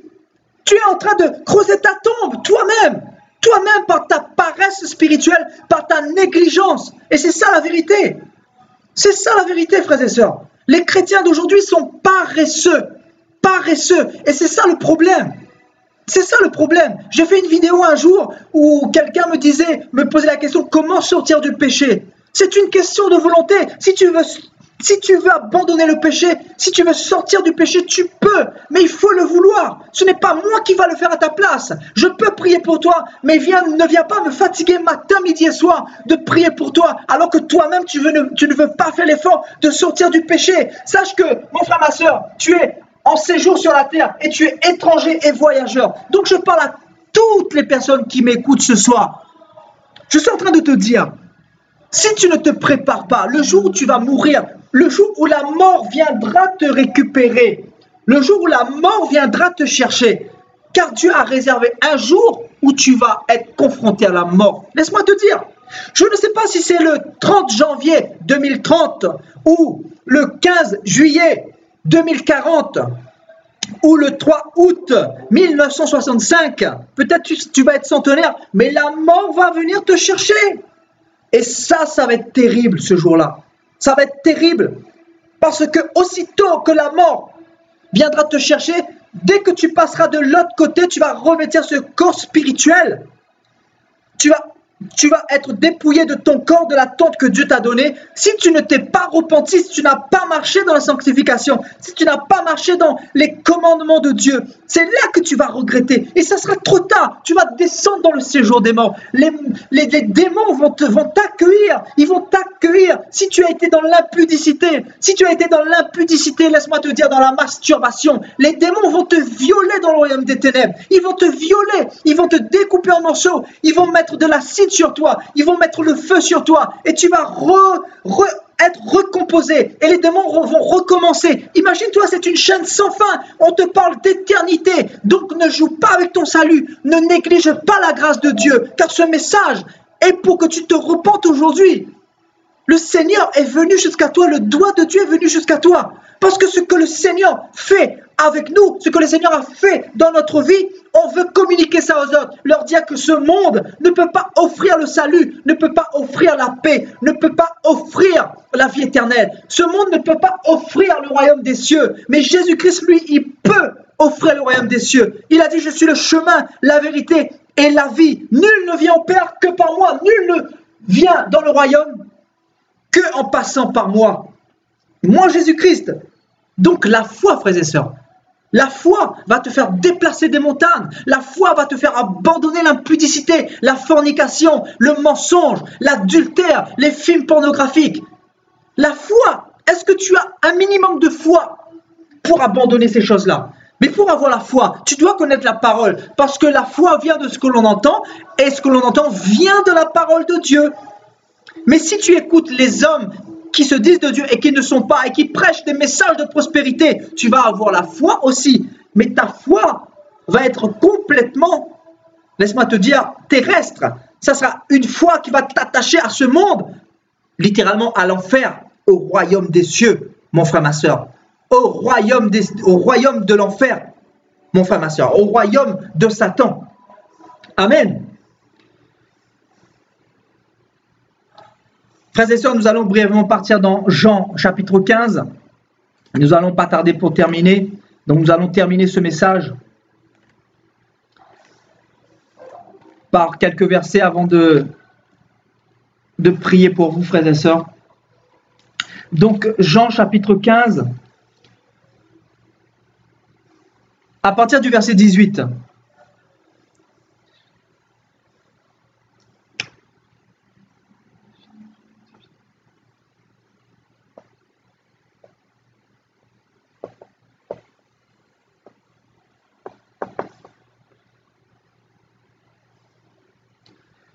Jean chapitre 15, à partir du verset 18. « Si le monde vous haït, sachez qu'il m'a haï avant vous. Si vous étiez du monde, le monde aimerait ce qui est à lui. Mais parce que vous n'êtes pas du monde et que je vous ai choisi du milieu du monde, à cause de cela, le monde vous haït. Souvenez-vous de la parole que je vous ai dite, le serviteur n'est pas plus grand que son maître. S'ils m'ont persécuté, ils vous persécuteront aussi. S'ils ont gardé ma parole, ils garderont aussi la vôtre. Ils vous feront toutes ces choses à cause de mon nom, parce qu'ils ne connaissent pas celui qui m'a envoyé. Ils sont dans l'ignorance. Donc le Seigneur dit, je vous ai choisi du milieu du monde. Je vous ai choisi avant la fondation du monde. Le Seigneur t'a choisi, mon frère, ma soeur. Je suis venu te dire ce soir, le Seigneur t'a choisi. Mais je ne sais pas si tu es la brebis du Seigneur. La brebis du Seigneur entend la voix du Seigneur, entend le message du Seigneur qui est la vérité. Et elle se repent de ses péchés et elle abandonne ses mauvaises voies. Donc le Seigneur t'a choisi, le Seigneur t'a prédestiné avant la fondation du monde. Il t'a prédestiné, mais est-ce que tu veux de ce salut? C'est ce que le Seigneur te demande. Jean 17, verset 14.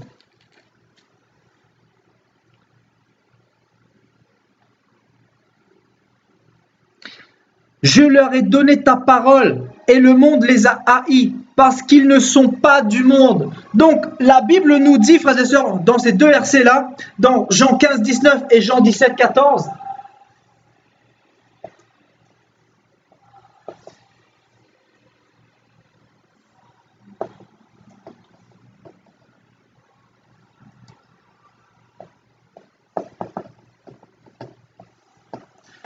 le Seigneur dit,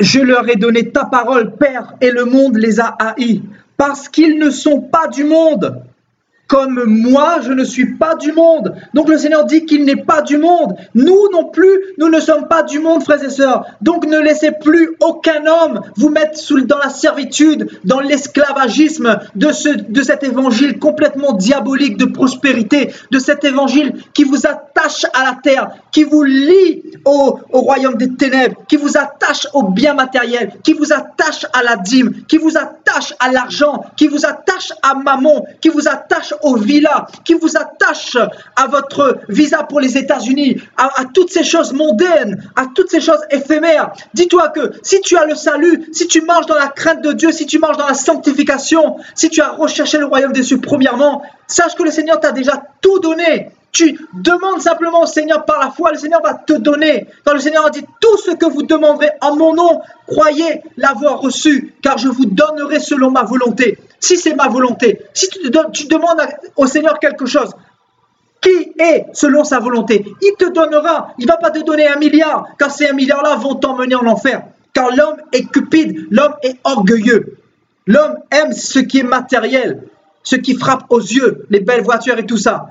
Et l'homme se perd malheureusement à cause de billets de banque. Et regardez tous ces ministères qui se lèvent et qui ne font que prêcher que sur l'argent, frères et sœurs. Ils sont déjà égarés eux-mêmes et ils égarent une multitude. Donc je vous laisse imaginer le nombre de personnes qui seront en enfer. Je vous laisse simplement imaginer. Écoutez bien, frères et sœurs. Prophétiquement, dans Apocalypse chapitre 2 et chapitre 3, dans les 7 lettres que le Seigneur a données à Jean, notamment l'église de Smyrne, de Philadelphie, l'église de Laodicée, l'église de Pergame, etc. Les 7 églises, 2 sont authentiques sur 7. 2 sont authentiques sur 7, frères et sœurs. C'est une image prophétique. Une image prophétique pour que nous nous réveillions de notre sommeil et que nous nous préparions davantage. Davantage, parce que la moitié des chrétiens ne partiront pas à l'enlèvement de l'Église. Je vous dis la vérité. Si on se base sur ces 7 lettres prophétiques, 2 chrétiens vont partir sur 7. Bien sûr, c'est une image prophétique. Le Seigneur veut éveiller notre conscience. Donc, 2 chrétiens, frères et sœurs, sur 7. Donc, 5 qui resteront. 5 pourtant aller à l'église, 5 pourtant prier le Seigneur, 5 pourtant étaient un peu dans la sanctification de temps en temps, 5 pourtant étaient dans la louange, dans le gospel, 5 pourtant évangélisaient, mais ils avaient négligé l'essentiel, la sainteté de Dieu, l'obéissance, frères et sœurs, l'obéissance. Fais tout ce que tu veux, si tu n'es pas dans l'obéissance, tu ne plairas pas à Dieu et tu vas rater l'enlèvement. Donc beaucoup vont rater l'enlèvement tout simplement parce qu'ils ont négligé le salut, la vérité. Ils ont négligé la parole de Dieu. Ils ont négligé de méditer la parole de Dieu, d'aller à la rencontre de Jésus-Christ dans le lieu secret. Ils ont refusé de porter leur croix. Ils ont refusé le désert, frères et sœurs. Donc c'est ça la vérité. Beaucoup vont rester. Donc ça vous donne une image. Je vous donne une image, frères et sœurs, pure et simple. Analysez vous-même les 7 lettres d'Apocalypse. L'église de Smyrne est enlevée et l'église de Philadelphie. Donc je vais décortiquer ça par la suite, frères et sœurs. Je veux décortiquer ça par la suite parce que nous devons comprendre et mettre l'accent sur les caractéristiques des églises qui sont enlevées par le Seigneur. Nous devons comprendre quelle église sera enlevée, quel genre de chrétien sera enlevé par le Seigneur. Nous devons comprendre. Parce que les hommes nous ont menti. Les hommes nous ont menti, frères et sœurs, matin, midi et soir. Les hommes ont été mandatés par le diable pour vous égarer, pour emmener votre âme en enfer, frères et sœurs. C'est ce que Satan veut. Apocalypse 12 dit que le diable est descendu sur la terre, animé d'une grande colère, sachant qu'il lui reste peu de temps. Il lui reste peu de temps. Et il sait qu'il lui reste peu de temps, car Satan connaît la parole. Satan sait ce qui se passe dans le royaume spirituel. Satan sait que le Seigneur est en train de souffler ce vent de réveil. Et lui, qu'est-ce qu'il fait? Il a dépêché tout le royaume des ténèbres, toutes les sirènes des eaux. Il a dépêché tous les démons, toutes les créatures maléfiques sur la surface de la terre. Et c'est pour ça que vous pouvez voir le péché dans son paroxysme, la paganisation, le mélange, tous ces chrétiens hypocrites qui sont insensibles, qui sont devenus irreligieux, qui sont devenus ingrats, qui pensent que ils plaisent à Dieu parce qu'ils donnent leur dîme, leur offrande. Mais quelle génération perverse, hypocrite. Quelle génération perverse, hypocrite. Quelle génération ayant les caractéristiques de la génération de Noé, ayant dépassé Sodome et Gomorrhe de très loin, frères et sœurs. Voilà dans quelle génération nous sommes. Et frères et sœurs, je vous le dis de la part du Seigneur, frères et sœurs, le Seigneur vous aime et vous demande de sortir de Babylone, de sortir encore de Babylone, de vous préparer, recherchez d'abord le royaume des cieux et tout vous sera donné par-dessus tout, frères et sœurs. Ne soyez plus dans la distraction, recherchez les fruits de l'esprit, frères et sœurs. Je vous donne encore une révélation, recherchez les fruits de l'esprit, Galates chapitre 5 verset 22. Recherchez les fruits de l'esprit, car ça caractérise l'esprit de Dieu lui-même, l'amour, la joie, la patience, la paix, et toutes ces choses, la longanimité. Le Seigneur veut que nous soyons revêtus de sa gloire, de son habit de noces. Et pour être revêtus, nous devons être dans la sanctification. Nous devons faire sa volonté. Nous devons lui être agréables, frères et sœurs. Ne soyons pas comme ces chrétiens hypocrites qui se sont endurcis le front comme le peuple d'Israël, qui sont dans l'idolâtrie des hommes de Dieu, qui sont dans l'idolâtrie de Marie, qui est morte et qui attend la résurrection. Elle n'est pas au ciel en train d'intercéder. C'est un mensonge de Lucifer. Ne soyez pas comme ces hypocrites qui sont en train de se courber, de se prosterner devant des statues, en train de porter des statues, en train d'idolâtrer des statues, frères et sœurs.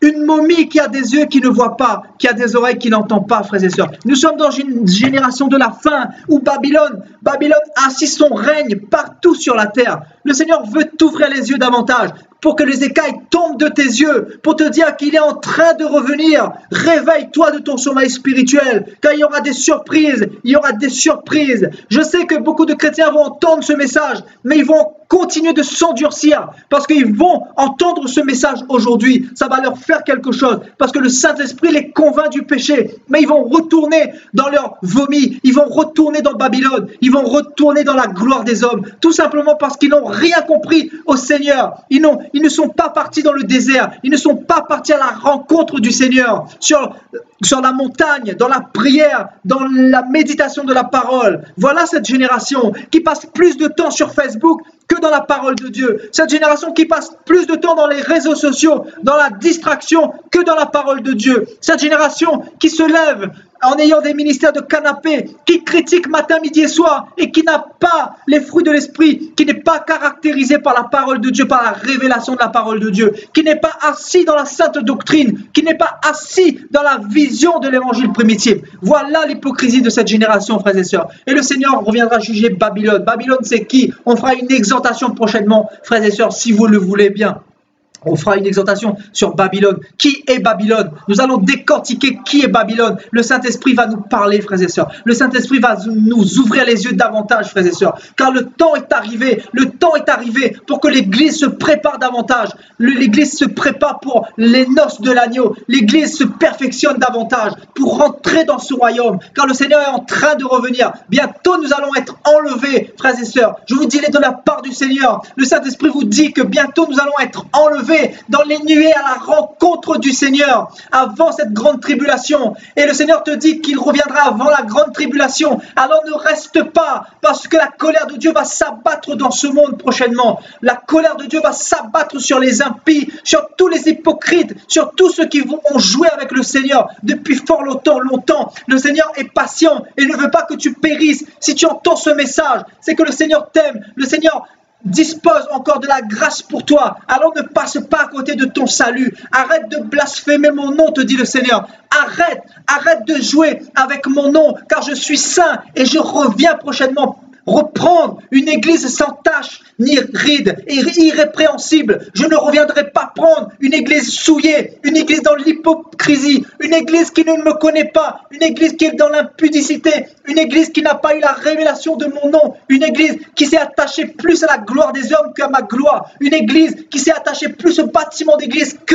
au royaume des cieux. Je ne reviendrai pas prendre ce genre d'église souillée avec les idoles. Je ne reviendrai pas prendre ce genre d'église menteur, cette église endurcie, cette église insensible, cette église qui voit tous les miracles, toute l'œuvre que je fais dans les nations, cette église qui voit ma puissance invisible et cette église qui malgré tout reste et demeure insensible. Le Seigneur te dit, repens-toi aujourd'hui, reviens à lui. L'onction du Seigneur est là pour toi aujourd'hui. L'onction du Saint-Esprit est là pour toi aujourd'hui. Et je sais que tu ressens l'onction du Saint-Esprit présentement. L'onction du Seigneur est là. Le Seigneur veut te sauver. Le Seigneur te dit qu'il t'aime, qu'il a préparé une place, qu'il est parti préparer une place pour toi et qu'il a préparé ta place et que ta place est prête. Alors prépare-toi davantage, te dit le Seigneur. Je reviens te prendre avec moi. Je ne suis pas un jeu, te dit le Seigneur. Je ne suis pas un jeu. Je reviens bientôt. Je reviens bientôt. Je reviens bientôt. Que celui qui a des yeux voit, que celui qui a des oreilles entende ce que je dis aux églises présentement. Partagez ce message. Te dit le Seigneur, partage ce message et dis au monde entier que je reviens, que ma gloire va être déversée sur mes enfants que j'ai choisis, sur les soldats que je me suis fait en cette fin des temps pour aller proclamer que je reviens pour aller déraciner ceux qui se trouvent dans les ténèbres. Dites au monde entier que je reviens et je reviens juger ceux qui ont joué, qui ont blasphémé mon nom. Car on ne se moque pas de moi, dit l'Éternel des armées. On ne se moque pas de moi, dit l'Éternel des armées. Amen. Amen. Amen. Amen. Merci Saint-Esprit de Dieu. Merci pour tout ce que tu fais, Seigneur. Merci, Seigneur. Nous voulons, Père éternel, faire ta volonté, ô Dieu de gloire. Oh Saint-Esprit de Dieu, nous voulons reconnaître, Seigneur, que Père éternel, sans toi, nous sommes perdus. Pardonne nos péchés, Seigneur. Pardonne nos péchés, Seigneur.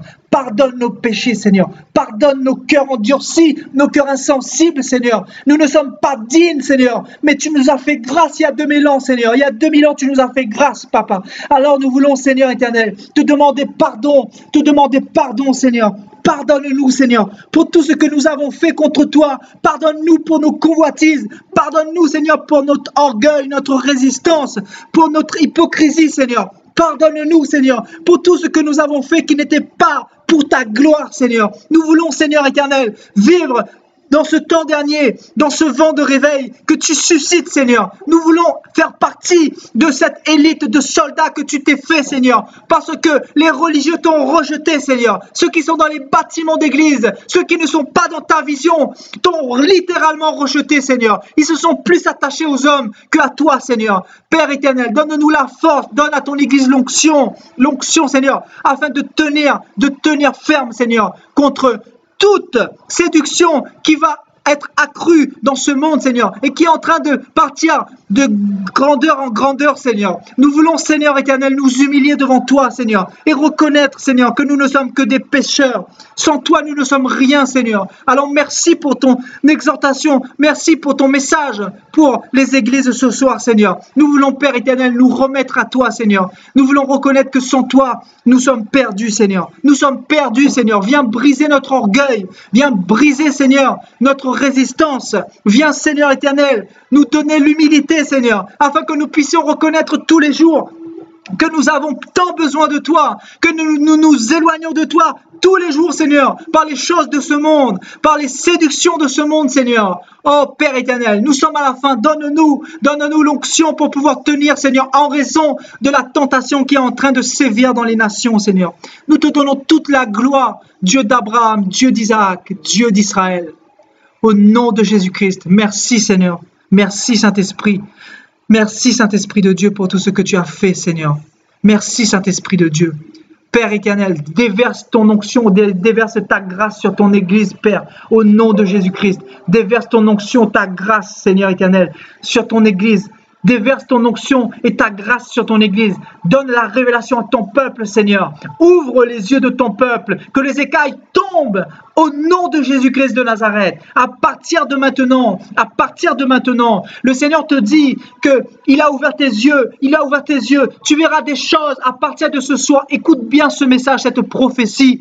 Écoute bien cette prophétie. Le Seigneur te dit qu'il a ouvert tes yeux et qu'il va te montrer des choses afin que tu ailles crier dans les nations, que tu ailles crier qu'il revient prendre son Église. Le Seigneur va ouvrir tes yeux afin que tu puisses de plus en plus comprendre sa parole, être dans la vérité, être dans la révélation. Le Seigneur va ouvrir tes yeux. Que les écailles tombent de tes yeux au nom puissant de Jésus-Christ de Nazareth. Que tes écailles tombent et que la parole de Dieu soit dans ta bouche comme du miel au nom de Jésus-Christ de Nazareth. Afin que tu puisses crier à haute voix, à plein gosier et dire au monde entier que Jésus-Christ revient. Reçois la grâce de Dieu, mon frère, ma soeur. Reçois la grâce du Saint-Esprit dans ta vie. Reçois la grâce du Saint-Esprit. Reçois la grâce du Saint-Esprit dans ta vie. Reçois la grâce du Saint-Esprit dans ta vie. Que les écailles tombent de tes yeux. Au nom de Jésus-Christ de Nazareth. Au nom de Jésus-Christ de Nazareth. Au nom de Jésus-Christ de Nazareth.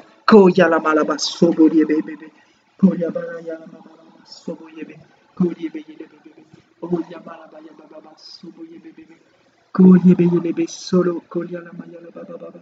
Kolyebeyelebe bebeyelebe sobo ya mama mama yala. Kolyebeyelebe sobo kolyala ya mama mama sobo yebe. Kolyamala yala balaba sobo yebeyebe bebe. Olyamala yala baba baba seyebelebe. Olyebeyelebe bebeyelebe sobo kolyala maya baba. Olyebeyelebe so kolyelebe. Olyamama malaba yala ba keyebe. Olyebeyelebe so yobolo kolyala mayala ba. Oh, le Seigneur te dit, abandonne la convoitise. Le Seigneur te dit, abandonne la masturbation, abandonne l'impudicité, abandonne la fornication. Le Seigneur te dit, je te vois, mon enfant, tu es là, tu es en train de regarder cette vidéo et tu es endurci, ton cœur est endurci. Le Seigneur te dit, abandonne le péché. C'est ce soir le chemin que le Seigneur a mis devant toi afin que tu te dépouilles de toutes tes souillures et que tu laisses tes souillures derrière parce que le Seigneur veut réécrire ton histoire à partir d'aujourd'hui. Le Seigneur te dit qu'il t'aime, alors abandonne le péché, abandonne la masturbation, abandonne la fornication, abandonne la convoitise, abandonne ces choses-là, abandonne le monde, car je ne suis pas dans le monde, te dit le Seigneur.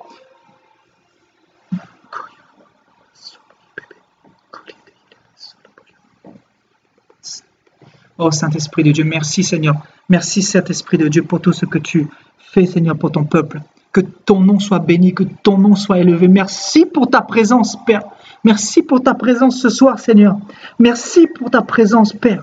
Sois digne et reçois l'honneur, la louange et la gloire, Seigneur. Car toi seul mérites la gloire, Seigneur. Toi qui es sur ton trône, Seigneur. Merci pour les anges que tu mets, Seigneur, en ce moment même, autour de toutes les personnes, Seigneur, afin de leur redonner toutes les grâces qu'ils ont perdues, Seigneur. Que les vies de prière soient restaurées. Que les vies de prière soient restaurées dans ta vie au nom puissant de Jésus-Christ de Nazareth. Le Seigneur va restaurer ta vie de prière à partir de maintenant. Reçois la grâce de Dieu dans ta vie. Reçois la grâce de Dieu. Tu vas reprier comme avant. Tu vas être une sentinelle pour le Seigneur. Quand le Seigneur va t'utiliser pour que les montagnes soient déplacées, pour que les ténèbres soient dérangées, pour que les choses se fassent en faveur des saints, en faveur de l'Église de Jésus-Christ.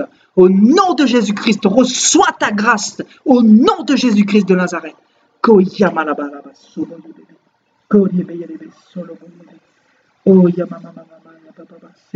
Oh Saint-Esprit de Dieu, reçois toute la gloire, toute l'adoration pour tout ce que tu fais, Seigneur, pour ton Église.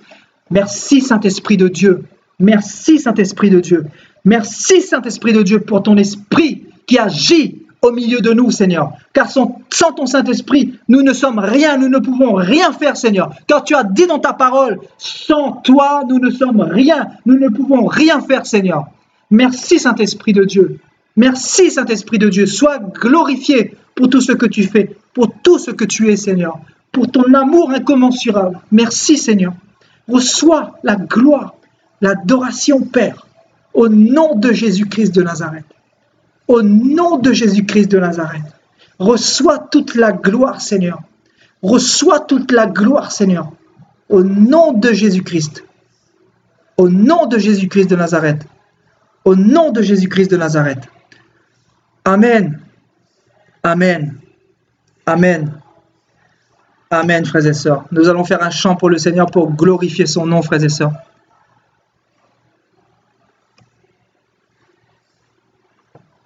Oh Seigneur, Saint-Esprit de Dieu, reçois toute la gloire. Nous voulons te chanter et te mettre au centre de toutes choses, Seigneur, car tu es grand, tu es digne de recevoir la louange, Seigneur. Au nom de Jésus-Christ de Nazareth.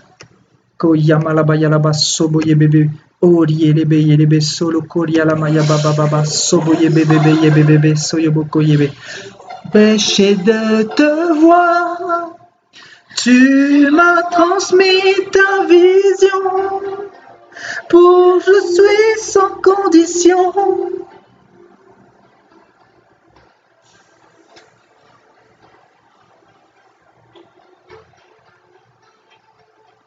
Un amour incomparable,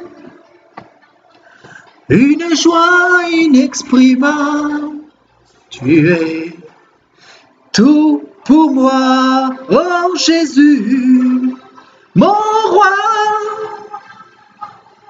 Tu es toute ma vie,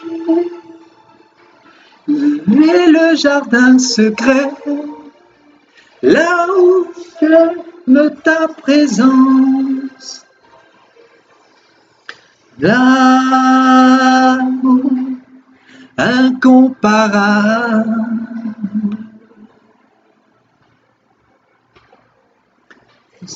Celui de Jésus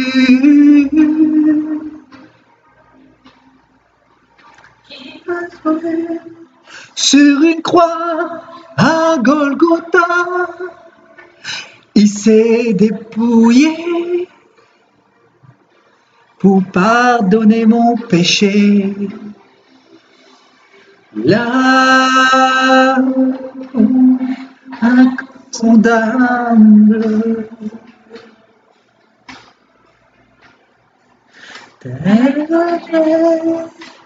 Aujourd'hui, car il a tout accompli. Mon Jésus m'a donné la vie, car il s'est sacrifié pour l'éternité. Je l'aime, je l'aime, je l'aime, Jésus. Oh, je l'aime. Je l'aime, Jésus. J'irai le voir. Il m'a péché de le voir. Il m'a transmis sa vision. Que je suis sans condition. Je l'aime. Je t'aime, Jésus. Oh, je t'aime. Je t'aime, Jésus. Les principautés, domination, il les a cloués en spectacle. En triomphant d'elle par la croix. À part toi, il n'y a point d'autre.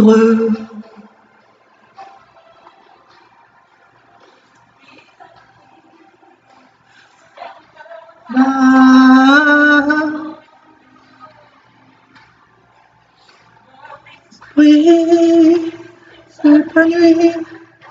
C'est par vie, non, ne regrette pas de serrer contre moi. Si le monde m'accable,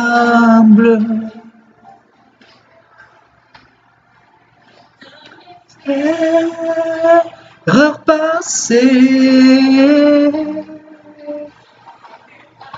Non, pas ma foi, non, ne baisserai pas les bras. Jusqu'au bout, car Jésus m'a sauvé, m'a délivré. Oh, oh, je t'aime. Je t'aime, Jésus. Oh, je t'aime. Je t'aime, Jésus. Déchirer le voile qui m'empêchait de te voir. Tu m'as transmis ta passion, que je suis sans condition. Je t'aime. Je t'aime, Jésus, que je t'aime. Je t'aime, Jésus. Les nations, principautés, livrés en spectacle, en triomphant d'elle par la croix.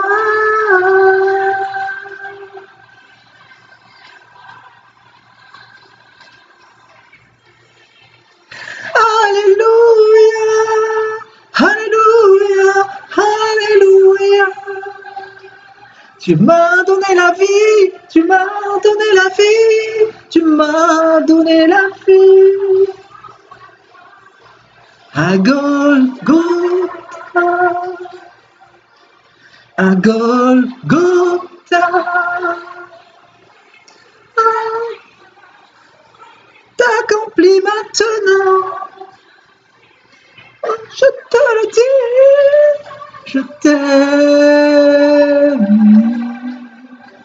Je je t'aime, Jésus. Oh, je t'aime. Je t'aime, Jésus. Tranchirait la voix qui m'empêchait de te voir. Et tu m'as transmis ta vision, que je suis sans condition.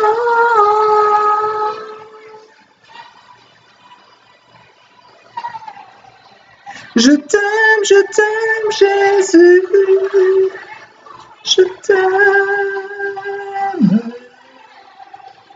Je t'aime, Jésus.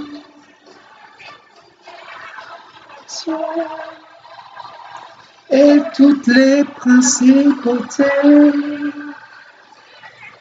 livrées en spectacle, en triomphant d'elle par la croix. Je t'aime, je t'aime, je t'aime, je t'aime, je t'aime, oh je t'aime, oh, oh, oh.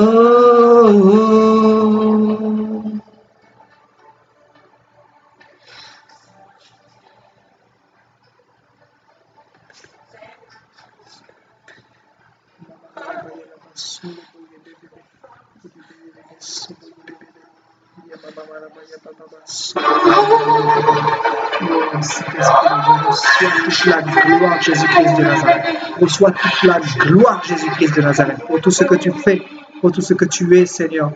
Merci pour ton grand nom dans notre vie, Seigneur. Oh, Saint-Esprit de Dieu, reçois toute la gloire, Seigneur. Reçois toute la gloire, Seigneur. Incomparable. Non, Saint-Esprit de Dieu. Oh, je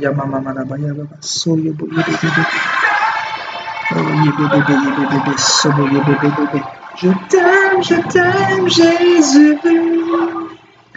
Oh, Saint-Esprit de Dieu. Frères et sœurs, Amen. Amen, amen, amen. Amen, amen. Amen, mes frères et sœurs. Comment ça va, mes frères et sœurs? Est-ce que vous avez passé un bon moment?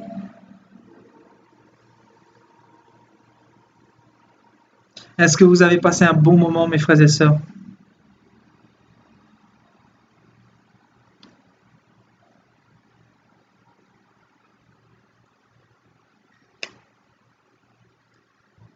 Amen, amen.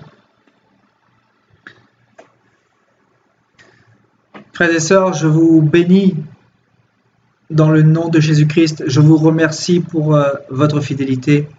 Je vous remercie de faire votre part pour le Seigneur. Partagez cette vidéo, car Dieu va toucher quelqu'un à travers cette vidéo.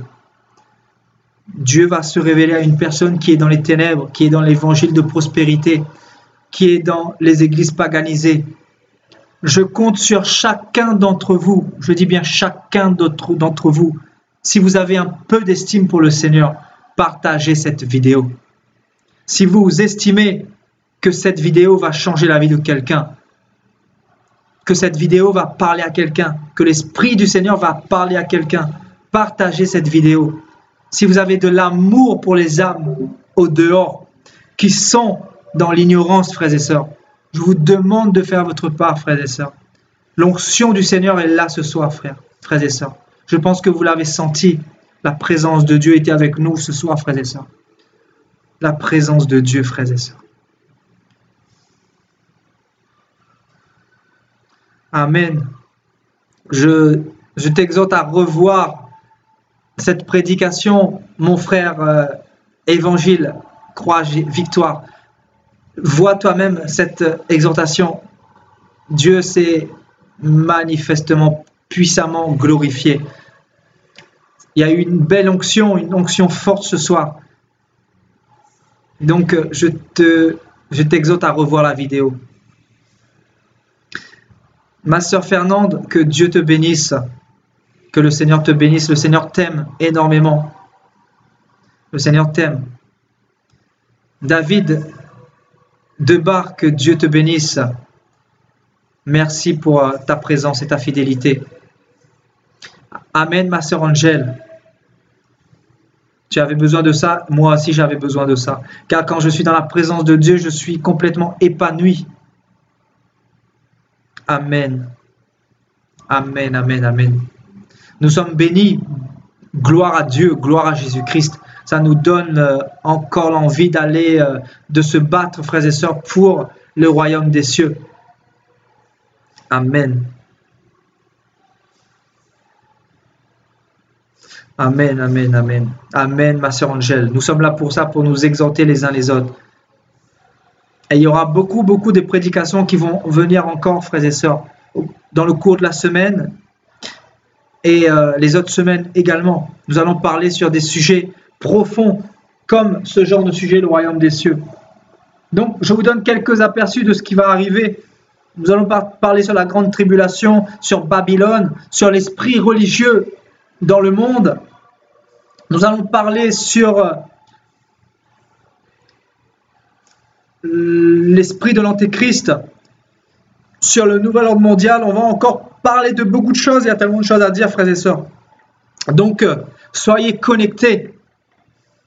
Soyez connectés. Dieu a quelque chose pour vous. Amen, amen. Amen, amen. Encore une fois, partagez cette vidéo, frères et sœurs. Partagez cette vidéo. Parce que ça va faire du bien à quelqu'un. Ça va vraiment faire du bien à quelqu'un. Est-ce que, frères et sœurs, vous avez senti la présence de Dieu ce soir? Je vous pose la question. Est-ce que vous avez senti la présence de Dieu? Dites sincèrement oui ou non pour comprendre si vous êtes sensible à l'Esprit de Dieu. Est-ce que vous avez ressenti le Saint-Esprit, frères et sœurs? Sois béni, mon frère Massi, que Dieu te bénisse. Shabada, oui, chaque culte du soir, comme tu dis, le culte du soir. Le Seigneur fait grâce que je ne puisse pas être fatigué, donc je le fais parce que on a tellement de choses à dire sur la parole de Dieu et cela nous fait énormément de bien. Et il y a une période où je serai en inactivité, donc voilà, profitez de ce que le Seigneur nous donne parce que ça nous fait vraiment du bien, frères et sœurs. En tout cas, je vous aime et vraiment soyez dans la sainte doctrine. Aimez la vérité. Et le Seigneur a dit, mes brebis entendent ma voix. Nous, ce que nous avons à faire, c'est simplement véhiculer le message que Jésus-Christ met dans notre bouche. Et le Seigneur fait sa part. Le Seigneur fait sa part, frères et sœurs. Amen. Amen, amen. Amen, amen. Sébastien, Séba, c'est tout simplement parce que tu n'es pas assez disposé. Tu n'es pas...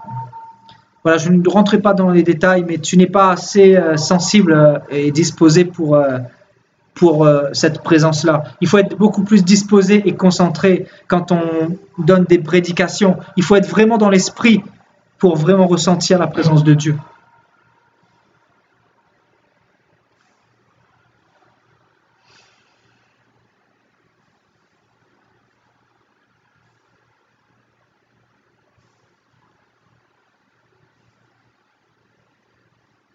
Amen, amen. Amen, amen. Amen, ma sœur Eva. Que Dieu te bénisse. Amen, amen.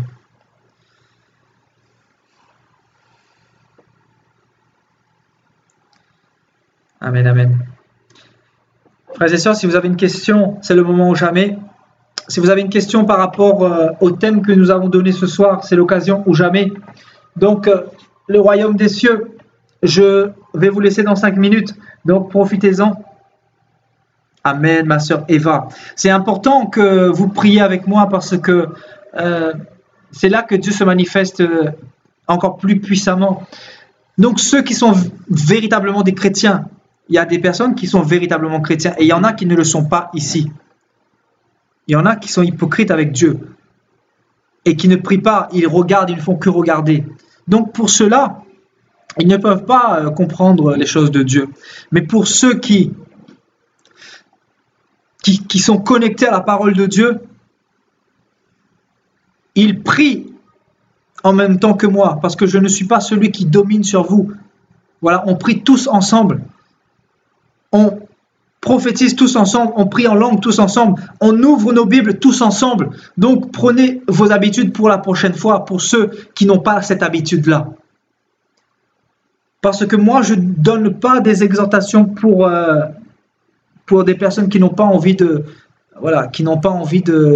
d'avancer avec le Seigneur. Si vous n'avez pas envie d'avancer, pour ceux qui veulent la distraction, vous pouvez passer votre chemin. Et je le dis encore. Voilà, je suis ici pour ceux qui sont du Seigneur, pour ceux qui appartiennent au Seigneur, pour ceux qui veulent du Seigneur, pour ceux qui sont disposés à apprendre. Amen.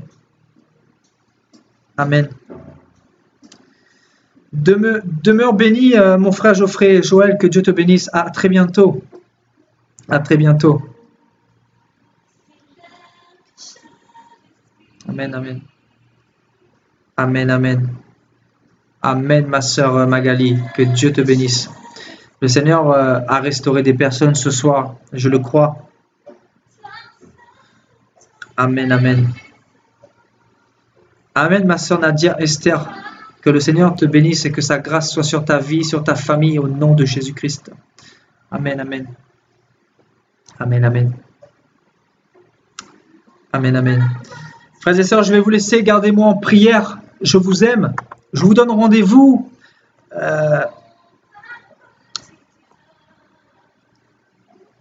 samedi. Samedi, on fera une exhortation. On fera une exhortation à partir de 20h, 21h. Donc, on va louer le Seigneur ensemble et on fera une exhortation. Donc, on restera environ 3 heures ensemble.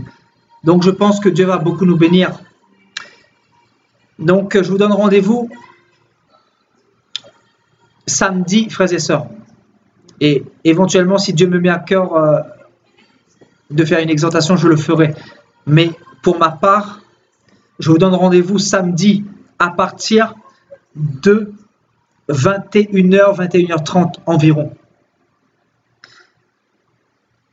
On va dire 21h30, frères et sœurs, 21h30, heure de Paris. Donc 21h30, heure de Paris.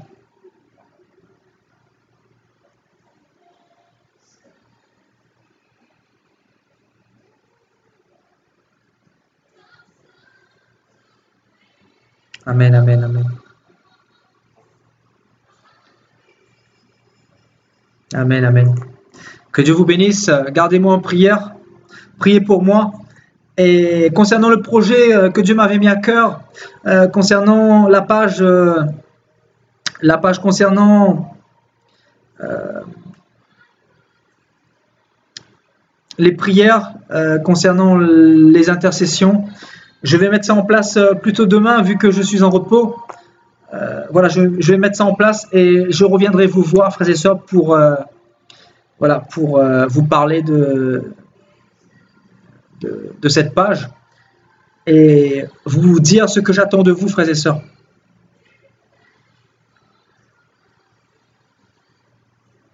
Allez, je vous aime, mes frères et sœurs.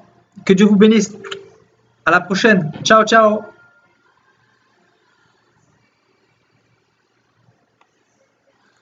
Ciao, ciao.